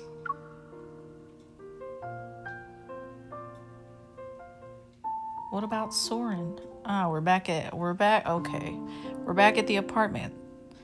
As Xavier expected, updating the intel and what happened on campus is as tough as tracking down the Wanderer. After leaving Prestera University, Xavier unsurprisingly retreats to his bedroom. Meanwhile, I return to the association with the ether core fragment. After a brief mission report, Captain Jenna warns me about our recklessness, but also commends us for successfully completing the mission. What about Soren? With the order to return home and rest, I time my visit to line up with Xavier's recharging period. I bring supplies to the 6th floor. After several rings, Xavier finally opens the door, his hair all tousled. So he lives on the floor above me, so he's on the 6th floor, that means I'm on the 5th floor. Okay, good to know. You're finally back. You look like you just woke up. Why are you speaking as if you've been waiting for a while? Well, you just saw me. How can you tell I haven't been waiting long? He effortlessly reaches behind me and takes the plastic bag. It felt like forever.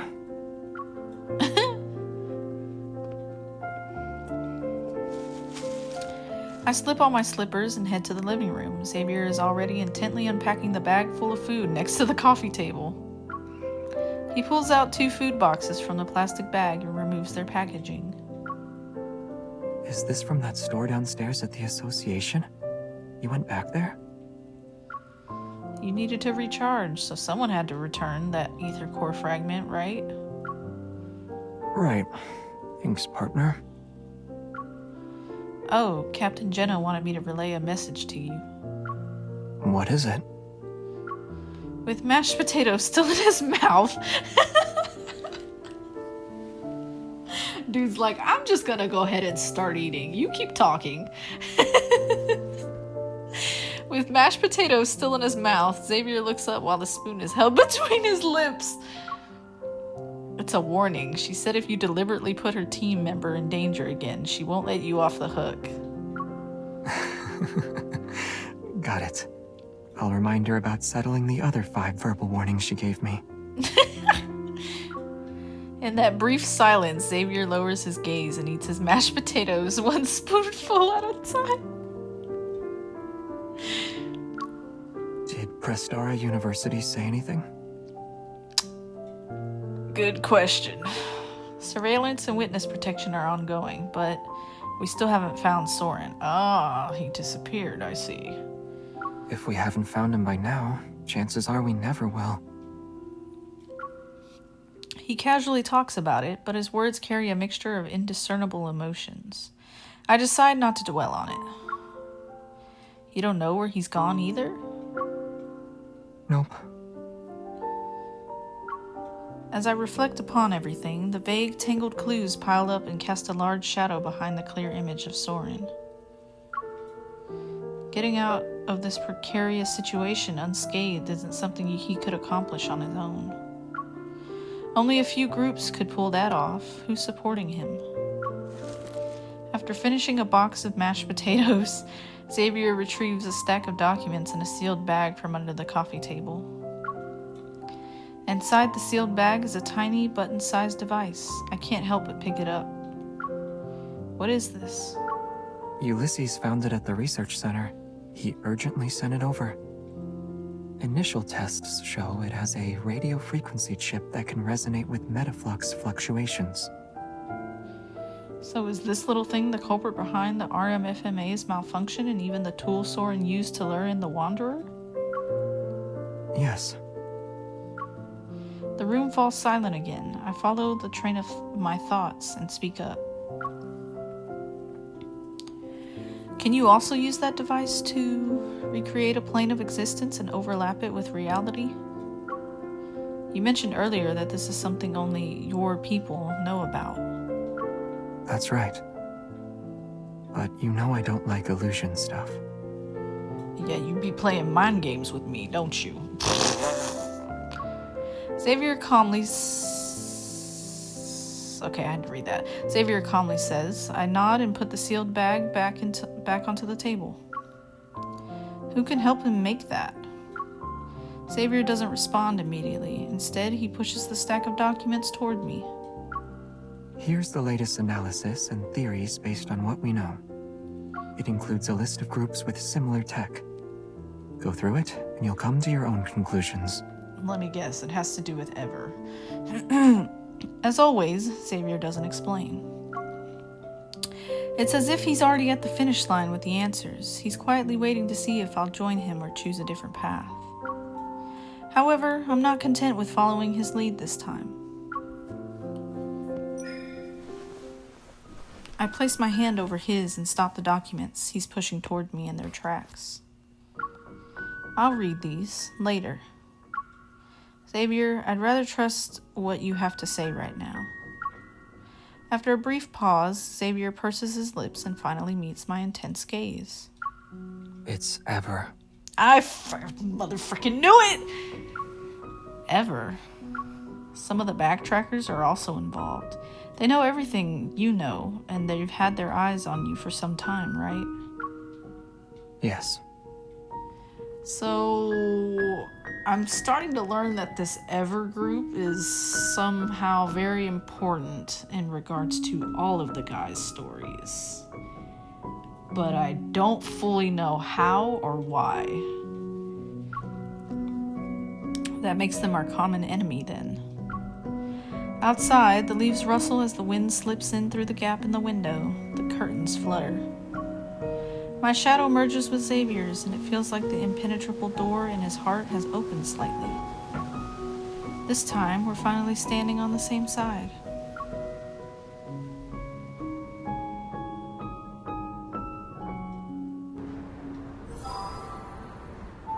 Are you serious? That was it?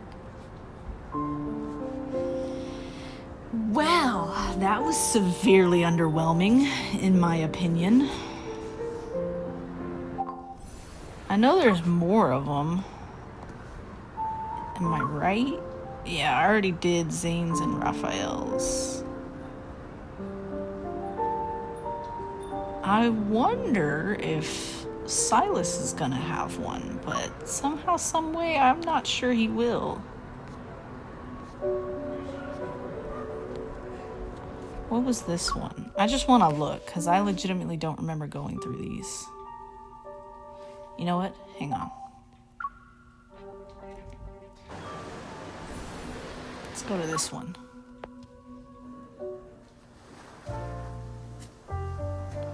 Okay, this is the one that has to do with frick, where Raphael what is he? He like becomes possessed for like a second. The gemstones used in the jewelry are from the place where they fell in love with each other. Talk about being hopelessly lovey-dovey.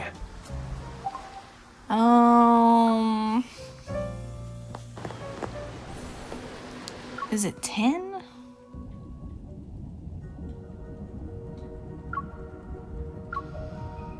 Don't swim. Stop. Now turn your head. Like, I've gone through these already, but I'd try it.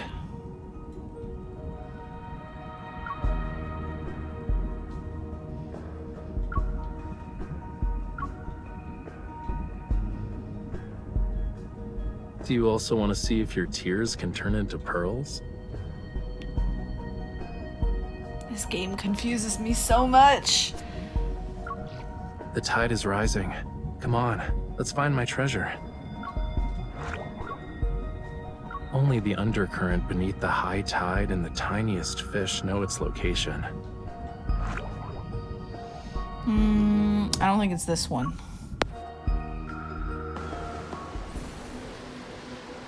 Is it 11?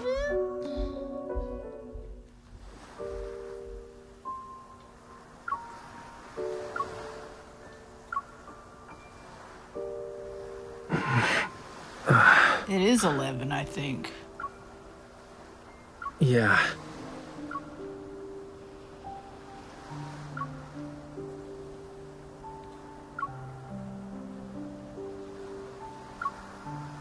I said I'll give you an answer. Give me like a minute to...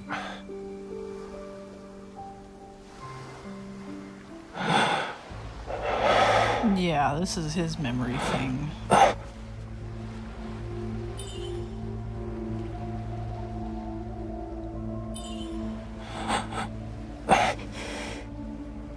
No.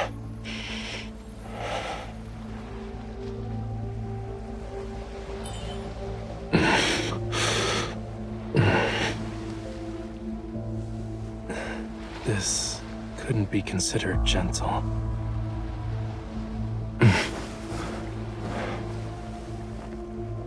It's getting... Stay back.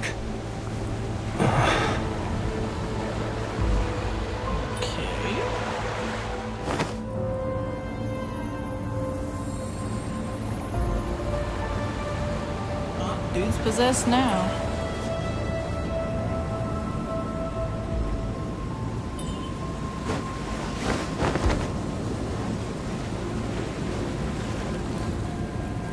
A follower, or just a lowly sacrifice?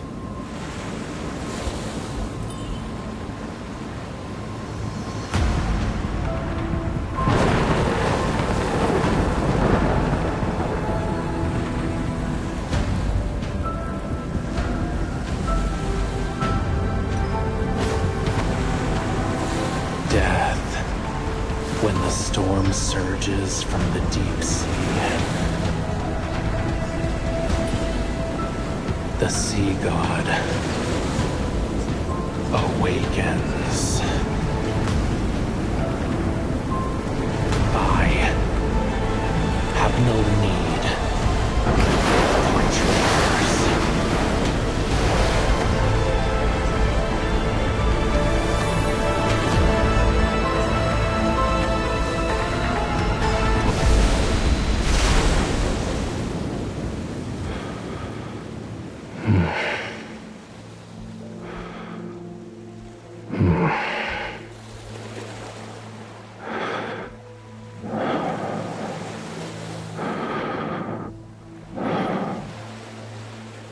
You Just pass pass out on top of us, why don't you? Please get your hot breath out of my neck.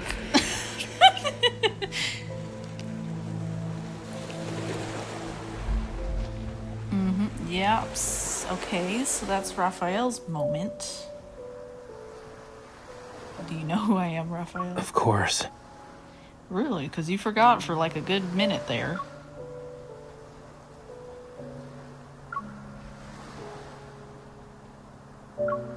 Don't worry, I'm fine. Look.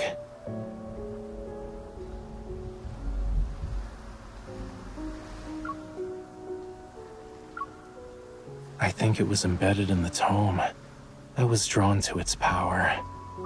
It seems like we both received a gift from the tome of the sea god. But there's always a price to pay for something like that.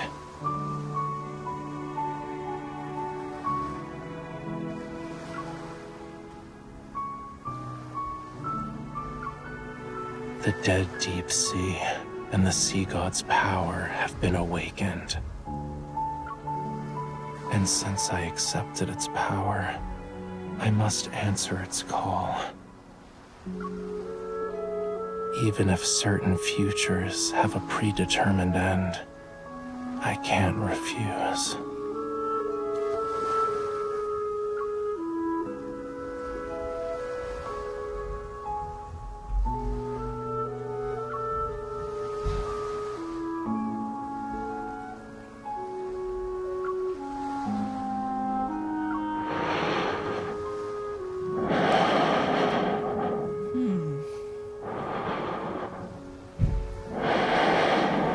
Goodness, can you stop breathing, Raphael?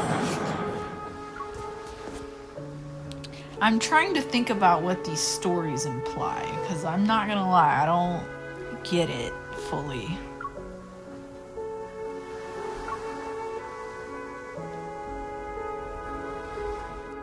I don't get it. I so don't get it. Okay. Right? Okay. So, hypothetically, right? Hey, Silas. Hypothetically speaking, right? I don't freaking know. I legitimately do not even know.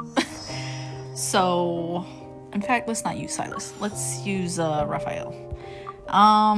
So like with this memory, right? This memory pair that you go through, and you go through the story and blah blah blah, right?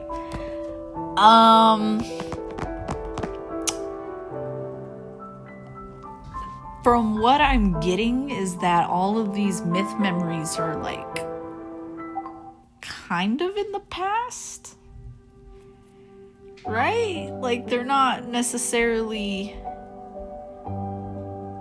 like present one. Well, at least this one, right? Like this one kind of seems like past, like a past life. They seem like past lives that we've been through with these guys, right?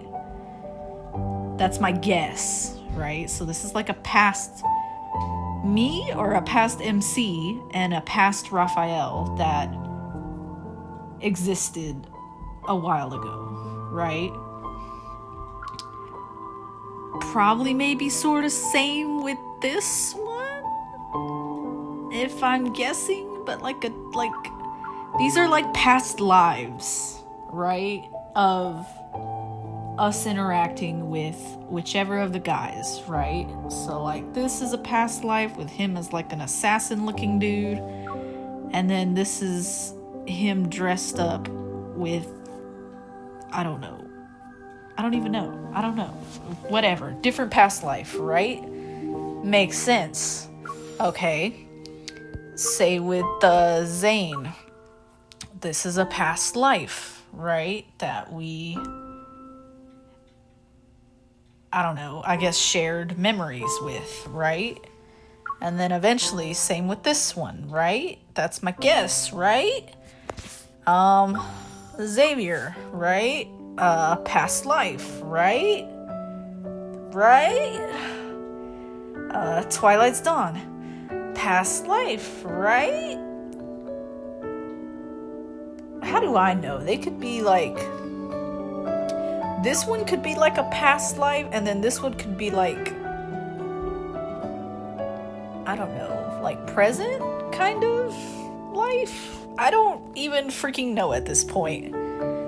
Silas doesn't have one of those other ones that I was just going through, but obviously this is a past life of his, right?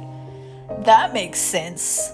The Dragon Silas myth stuff makes sense in a way, that this is a past life of his where he was a dragon and I was a quote-unquote sorceress. Question is he still a dragon? But anyways, right? So like this happened many years ago. That I can kind of understand, and that makes sense in a way. So I feel like the same applies to the other guys. This one looks like a more present version of Silas, right? It's like kind of like the Silas we know now. He's even in the same outfits and everything. So it's got me questioning some things. Is this like past life and this is kind of like a current? Or maybe a not so past life? I don't even know anymore, right? Okay, so hypothetically, right, with Silas's dragon myth lore stuff, it doesn't end well. It ends terribly. It ends really sadly, right? And my assumption is that with any of the other guys, I doubt it ends just as well, right? I doubt Raphael's story ends well. I can definitely tell Zane's memories don't look like they end all that well. Xavier's I don't entirely know yet. But let's just say hypothetically they all end poorly. These ones do, right? Assuming they ended poorly, kind of like how Silas's did,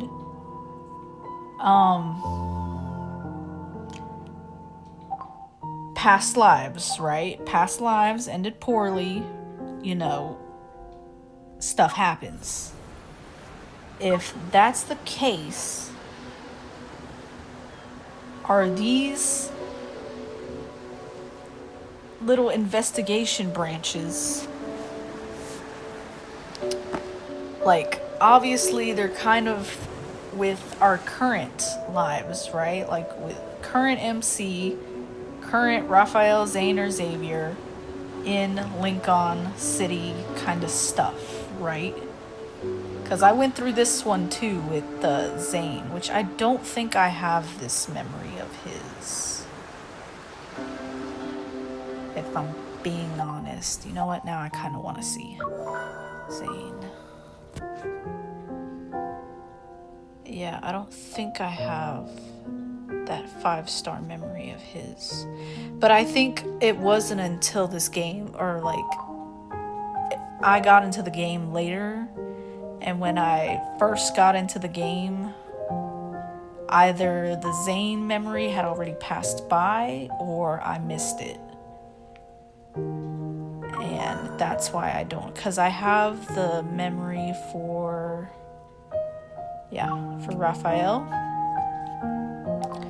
and I have the memory for Xavier, but I don't have the 5-star memory for Zane. The only 2 5-star memories I have are the ones for his myth lore, so I don't have that other one of his. But that doesn't mean I wasn't able to experience it either. I was able to go through the story and go through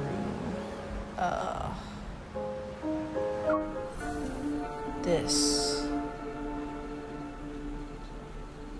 and his is kind of tragic too, in a sense.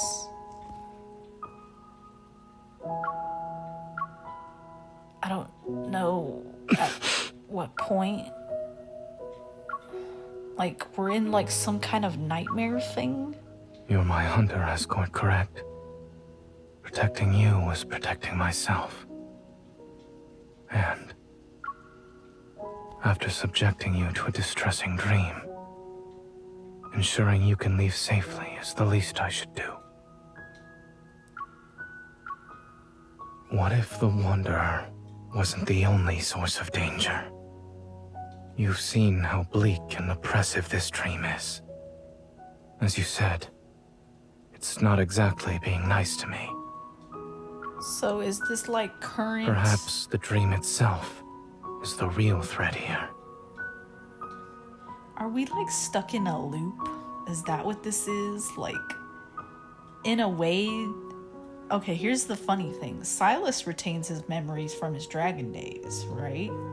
I'm going off of Silas's memories only because he's the only myth lore I've fully gone through at this point. So I'm sorry if I keep referencing Silas, but he's the only one I really have to go off of right now. I know for a fact Silas retains his memories from the time when he was a dragon because he references it a lot in his current story. And he remembers it, but he mentions how MC doesn't remember it. So, in a way, he's aware of what happened back then and the sacrifice he made. And he's aware of certain things in regards to him and the MC. And, like, I can only guess that this is how the other three guys also feel. Like, something yada yada tragically happened in the past, and, you know, somehow, some way in this present time, they retain their memories from back then, so they kind of have an idea of what already happened, right? But it seems like it's going to happen again. Even though we're not fully aware of it, MC is definitely not fully aware of it, but the guys are. Am I right? Because that's what I'm kind of getting from this. Is that, like, it seems like we're going into another loop. Like, something bad is on the brink of happening. And, you know, the funny thing is all the guys are aware. Like, they're aware of their past and the horrible things that happened before. And even though they know it's about to happen again, they can't really do anything to stop it. Like, we're stuck in a loop. It'll happen slightly differently, but it'll still happen nonetheless. If that makes any sense at all whatsoever. And I could be way off the mark whether or not that's true. If it is true, cool, I figured it out. I don't exactly know how that's entirely going to play out. But, I mean, cool, I found out, I guess. If that's not the case, then where does the story go from here? Because, like, from what I see is everyone has the most tragic backstories in freaking existence. A dream remains a dream so long as you wake up from it. But when that day comes, when I can't wake up,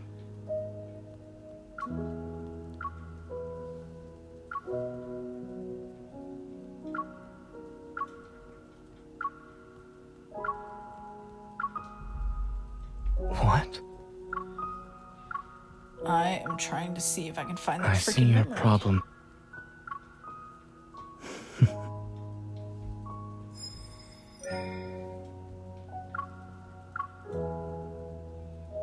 It doesn't hurt anymore.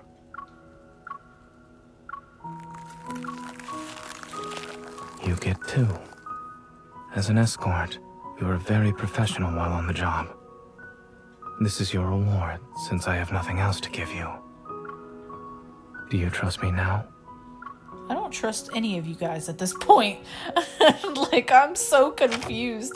And I think the thing is like, MC is trying to find out A in mutated regards to all wanderer's their protofield backstories. defies normal logic.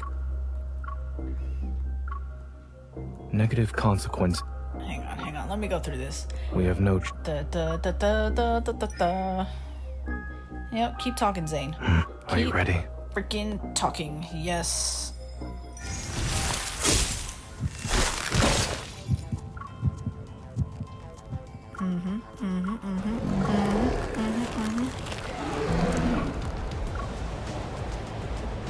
Okay, Let's so end this before... it's not do this. It's not this one. Blech. So from what I'm gathering is that MC is trying to figure out what the guys are hiding, because the guys know. They have a lot more context.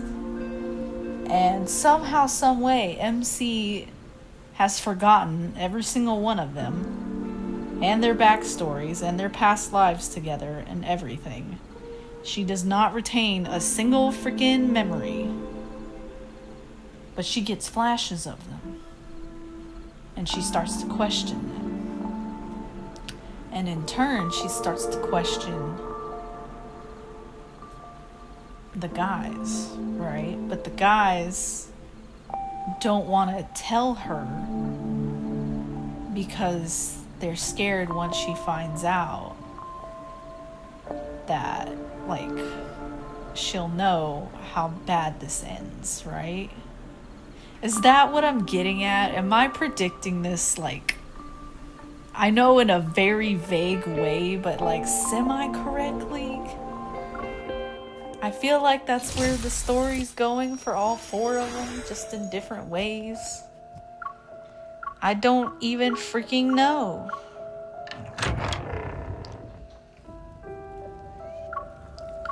Hello, Zane. Be careful. We haven't escaped this dream. There are 2 layers, and the Wanderer is still here. The ice. It's dangerous. Don't touch.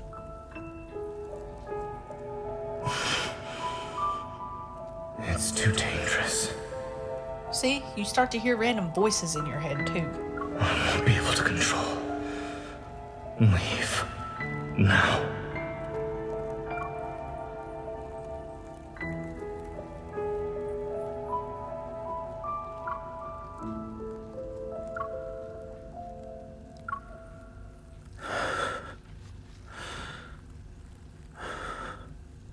Don't worry.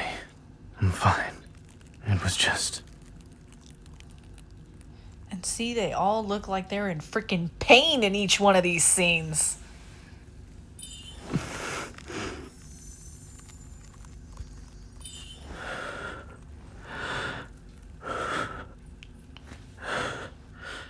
Don't waste your time on me.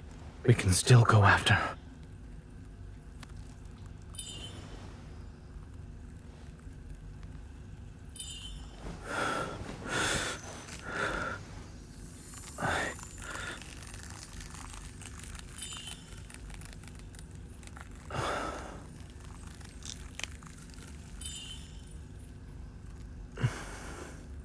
My left shoulder, a little lower.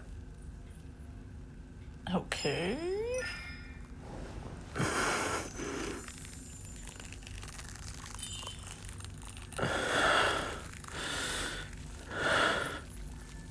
I would hope so. I know how this nightmare ends. Wanderers aren't the only threat here. When push comes to shove, leaving me behind might be for the best.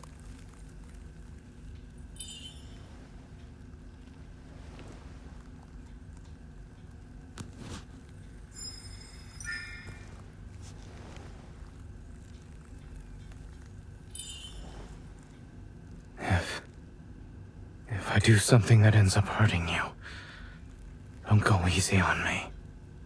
See, he's talking like he knows crap.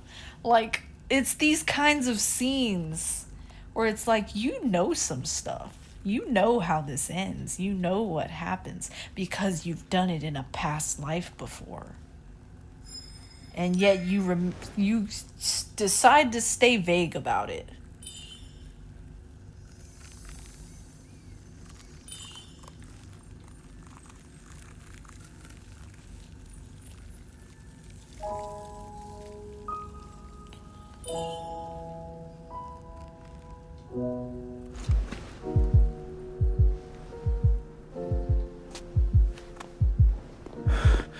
What happened?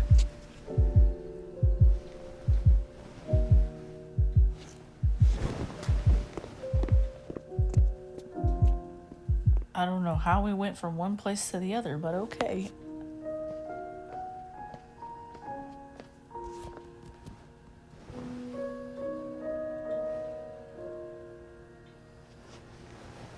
Letting you step into this nightmare perhaps was another mistake.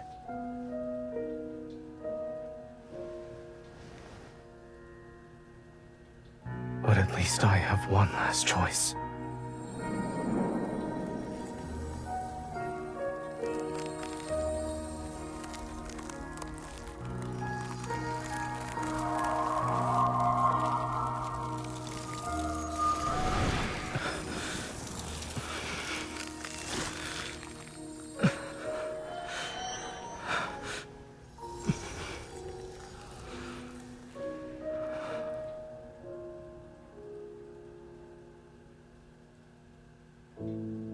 What the frick?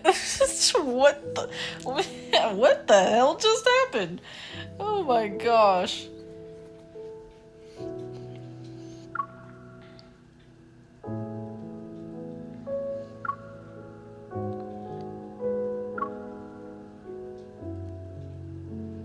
See, okay, so did he use his ice powers to transfer my pain to him? Or, I'm sorry, MC's pain to him. I know I keep referring to her as me, but honestly, she's not me. She's her own character. Like, I wish they would give her, like, an actual name and stuff. Like, I get it, it's technically a dating sim, you know, not to focus on all this stupid story stuff, but it's like, if you're gonna give her, like, such a distinct, like, history with these guys, and, like, her own little backstory and everything, like, just make her own character. I'm fine with not self-inserting. I don't really self-insert all that much anyways. But I get it. Other people do like to self-insert, so whatever. This makes no sense. Like, honestly, all of these confuse me. That just confused the freaking crap out of me. None of this is making any sense, and I'm wondering if Silas is gonna get one next.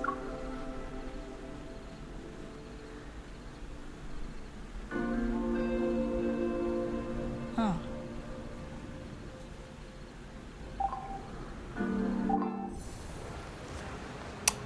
It's definitely confusing. What does this lead into?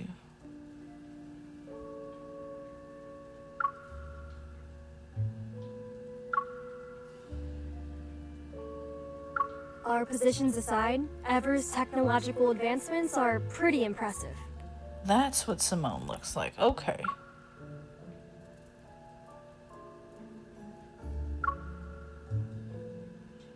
They can achieve things proficiently with machines, when people with Evol couldn't. Machines? Based on what I can tell, it's not possible for them to make consecutive technological breakthroughs in such a short period of time. Not through normal means, at least. The frequency in ways wanderers have been appearing these past few months continue to steadily increase. We'd like to introduce to you our newly designed portable flux stabilizer. It can regulate the frequency of surrounding metaflux fluctuations, thereby stabilizing the protofield and reducing the likelihood of Wanderer materialization.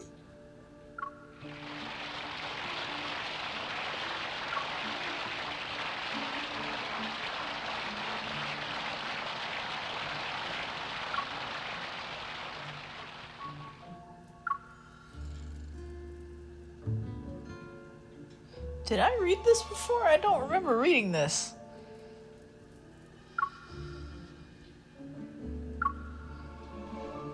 This is nothing but a blatant provocation. We barely had time to suspect something was off before they brought out this product launch.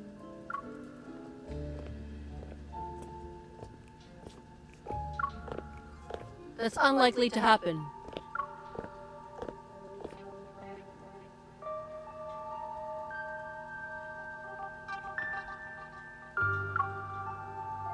Captain. The fact that they're hosting a high-profile product launch means they've already covered their tracks.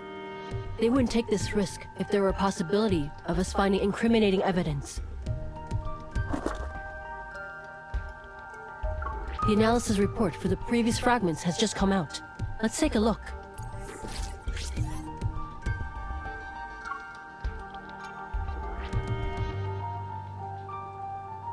They're from the same ether core.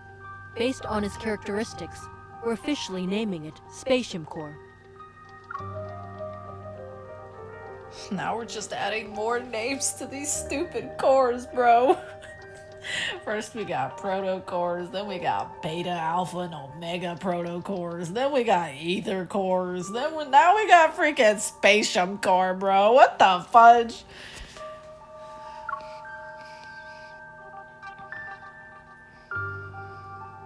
It's just that the fragments of the Spatium Core are held together by some kind of gravitational pull.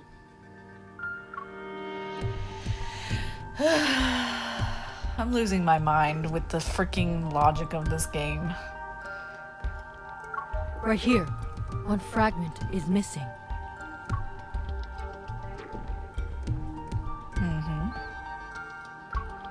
Special Operations' next objective is clear.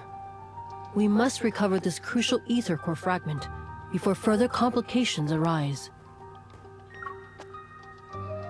Yes, Captain. Oh, right. There's something you need to know.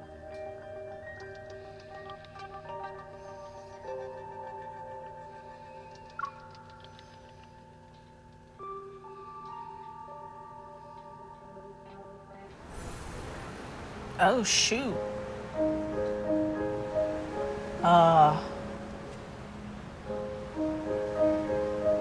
I didn't know that this continued.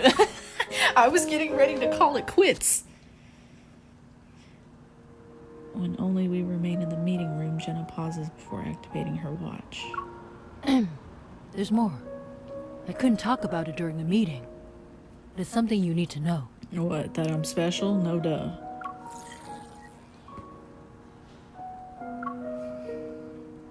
Ever secret investigation report floated in front of me. A line in there involves what happened at your house that day. Anyway, I've sent it to your Hunter's Watch. You can read it when you're home.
the... What?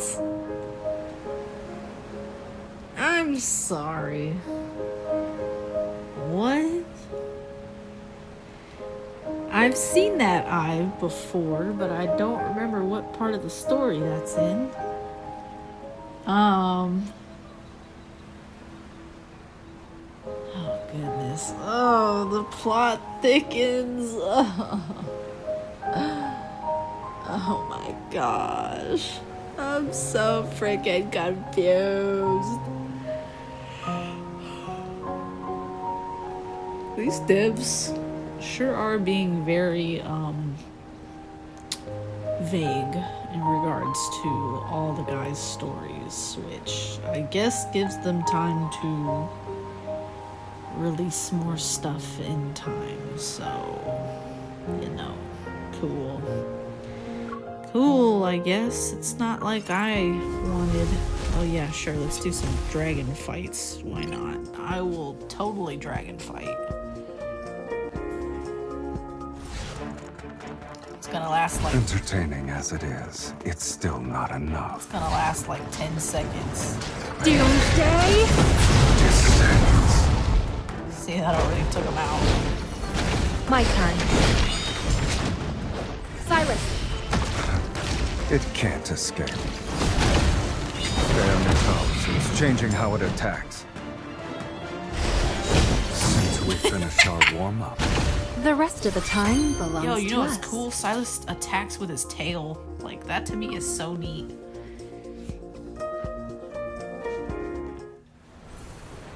Yeah, alright. Level 21. You know what, actually? Let me see if I can switch these out. Da da da. I have this, I have that. I can use the purple one, and yeah, I can use that one. There we go.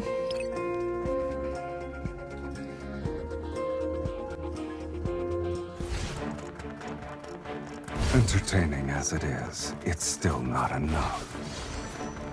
Doomsday? It's your time to shine. I guess it's gonna fight dirty. I'm getting the hang of this.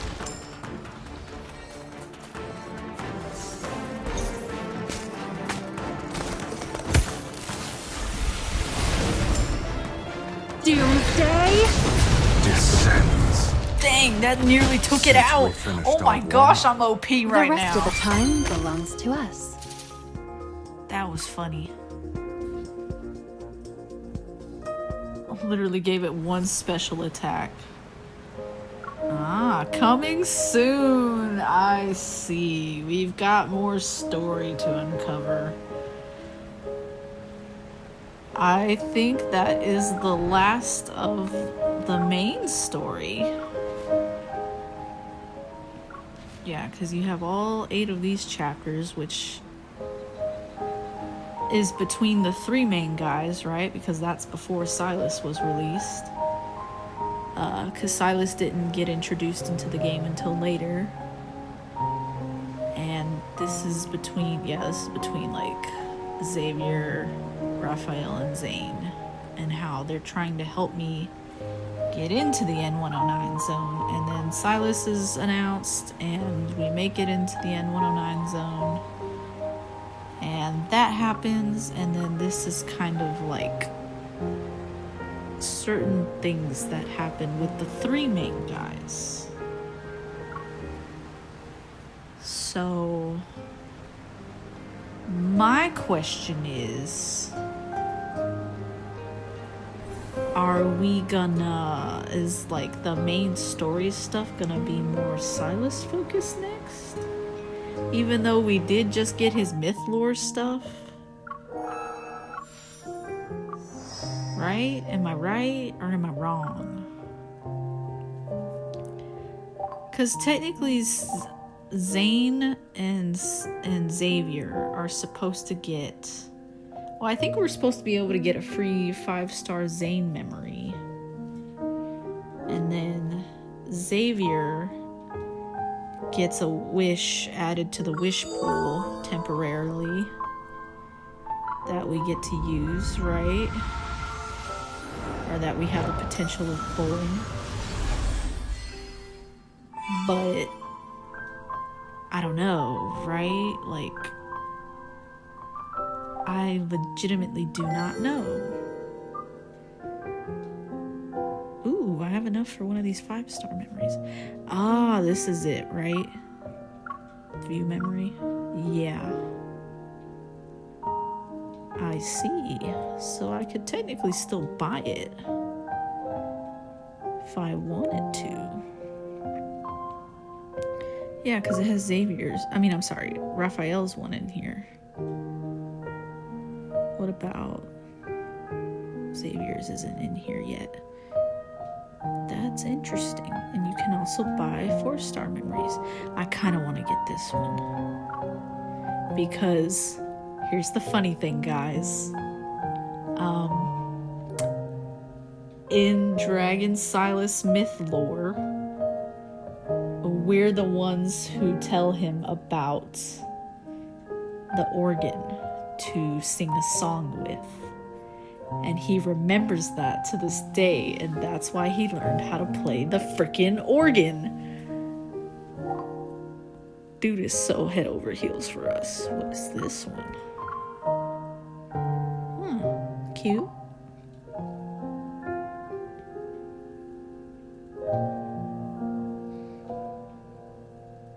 I actually have quite a bit of these. I don't have all of them by any means, but I do have some. Kind of want to get one of the 5-star ones though. Which one do I want though? Gentle Twilight. He looks good with glasses.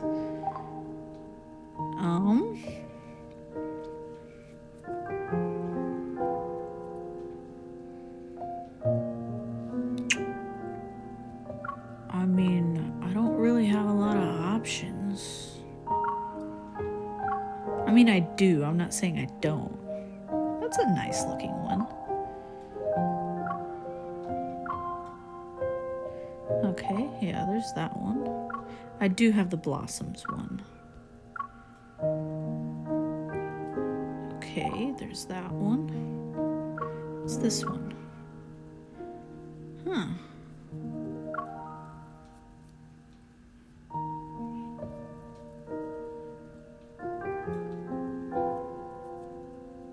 That's a cute one.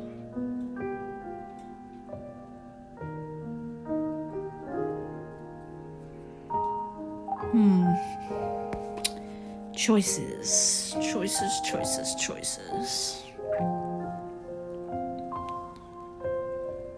I'm not sure. I'm kind of stuck between the Zane one and the Raphael one.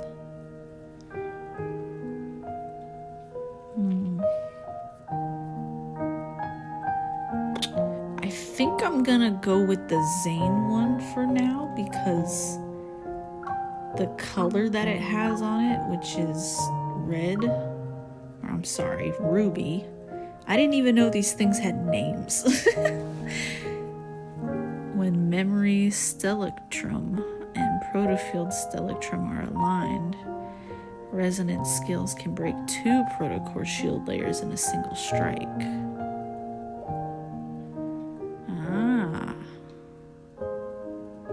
Okay, well here's the thing. I need more ruby ones from Zane because I've been trying to get through this hunter contest thing. And for green and yellow, I can obviously use Silas because he's pretty OP right now with the dragon and stuff. I use Raphael for the purple and pink. And for red and blue, I've been trying to use Zane because now I have the 2 5-star myth memories that are blue. But I feel like I need a stronger red. So maybe I should, for the sake of, like, that, I should do that. I don't freaking know. I legitimately do not know.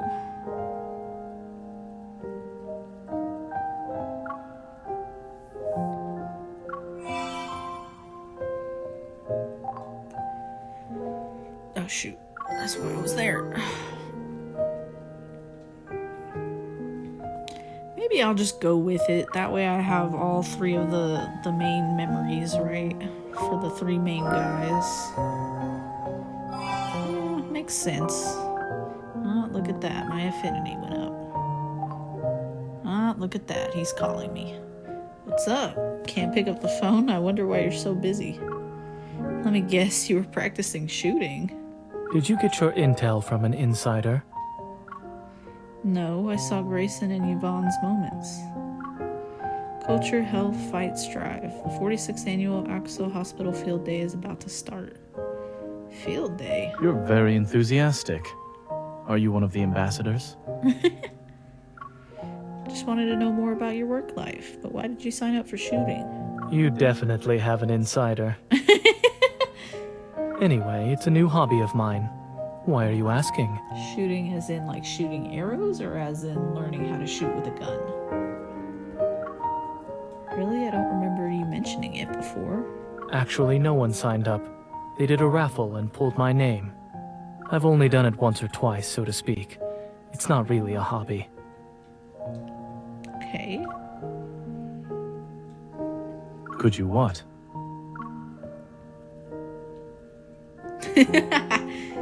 I see.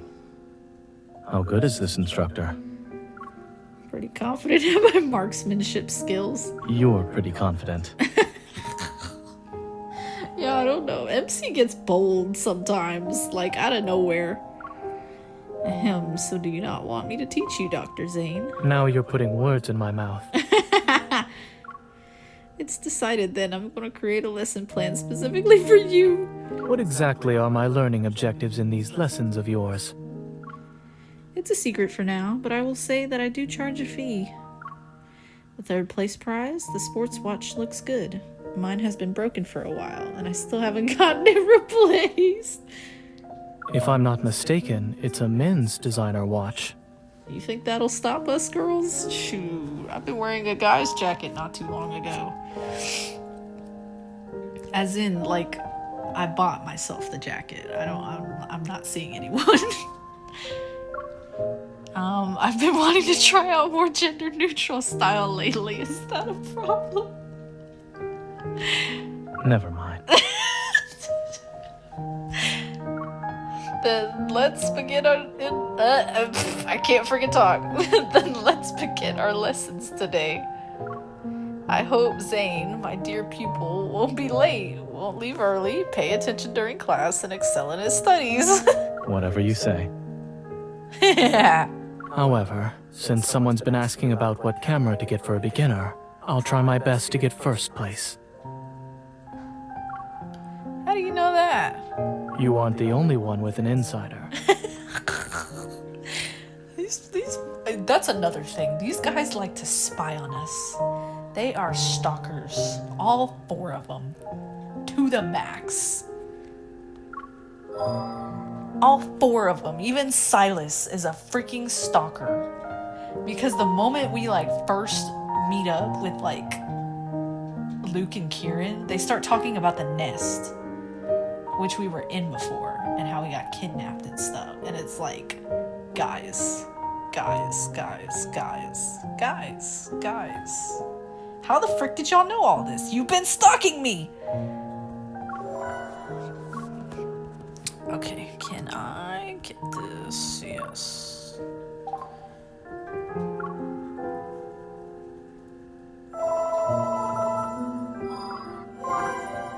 Okay, keep upgrading.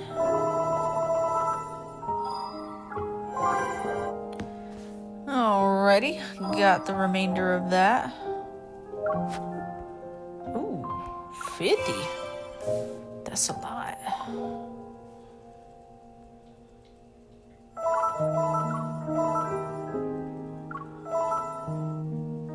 Okay, I don't think I can upgrade any further. Interesting. Good to know. Wait, let me look at Zane's stuff.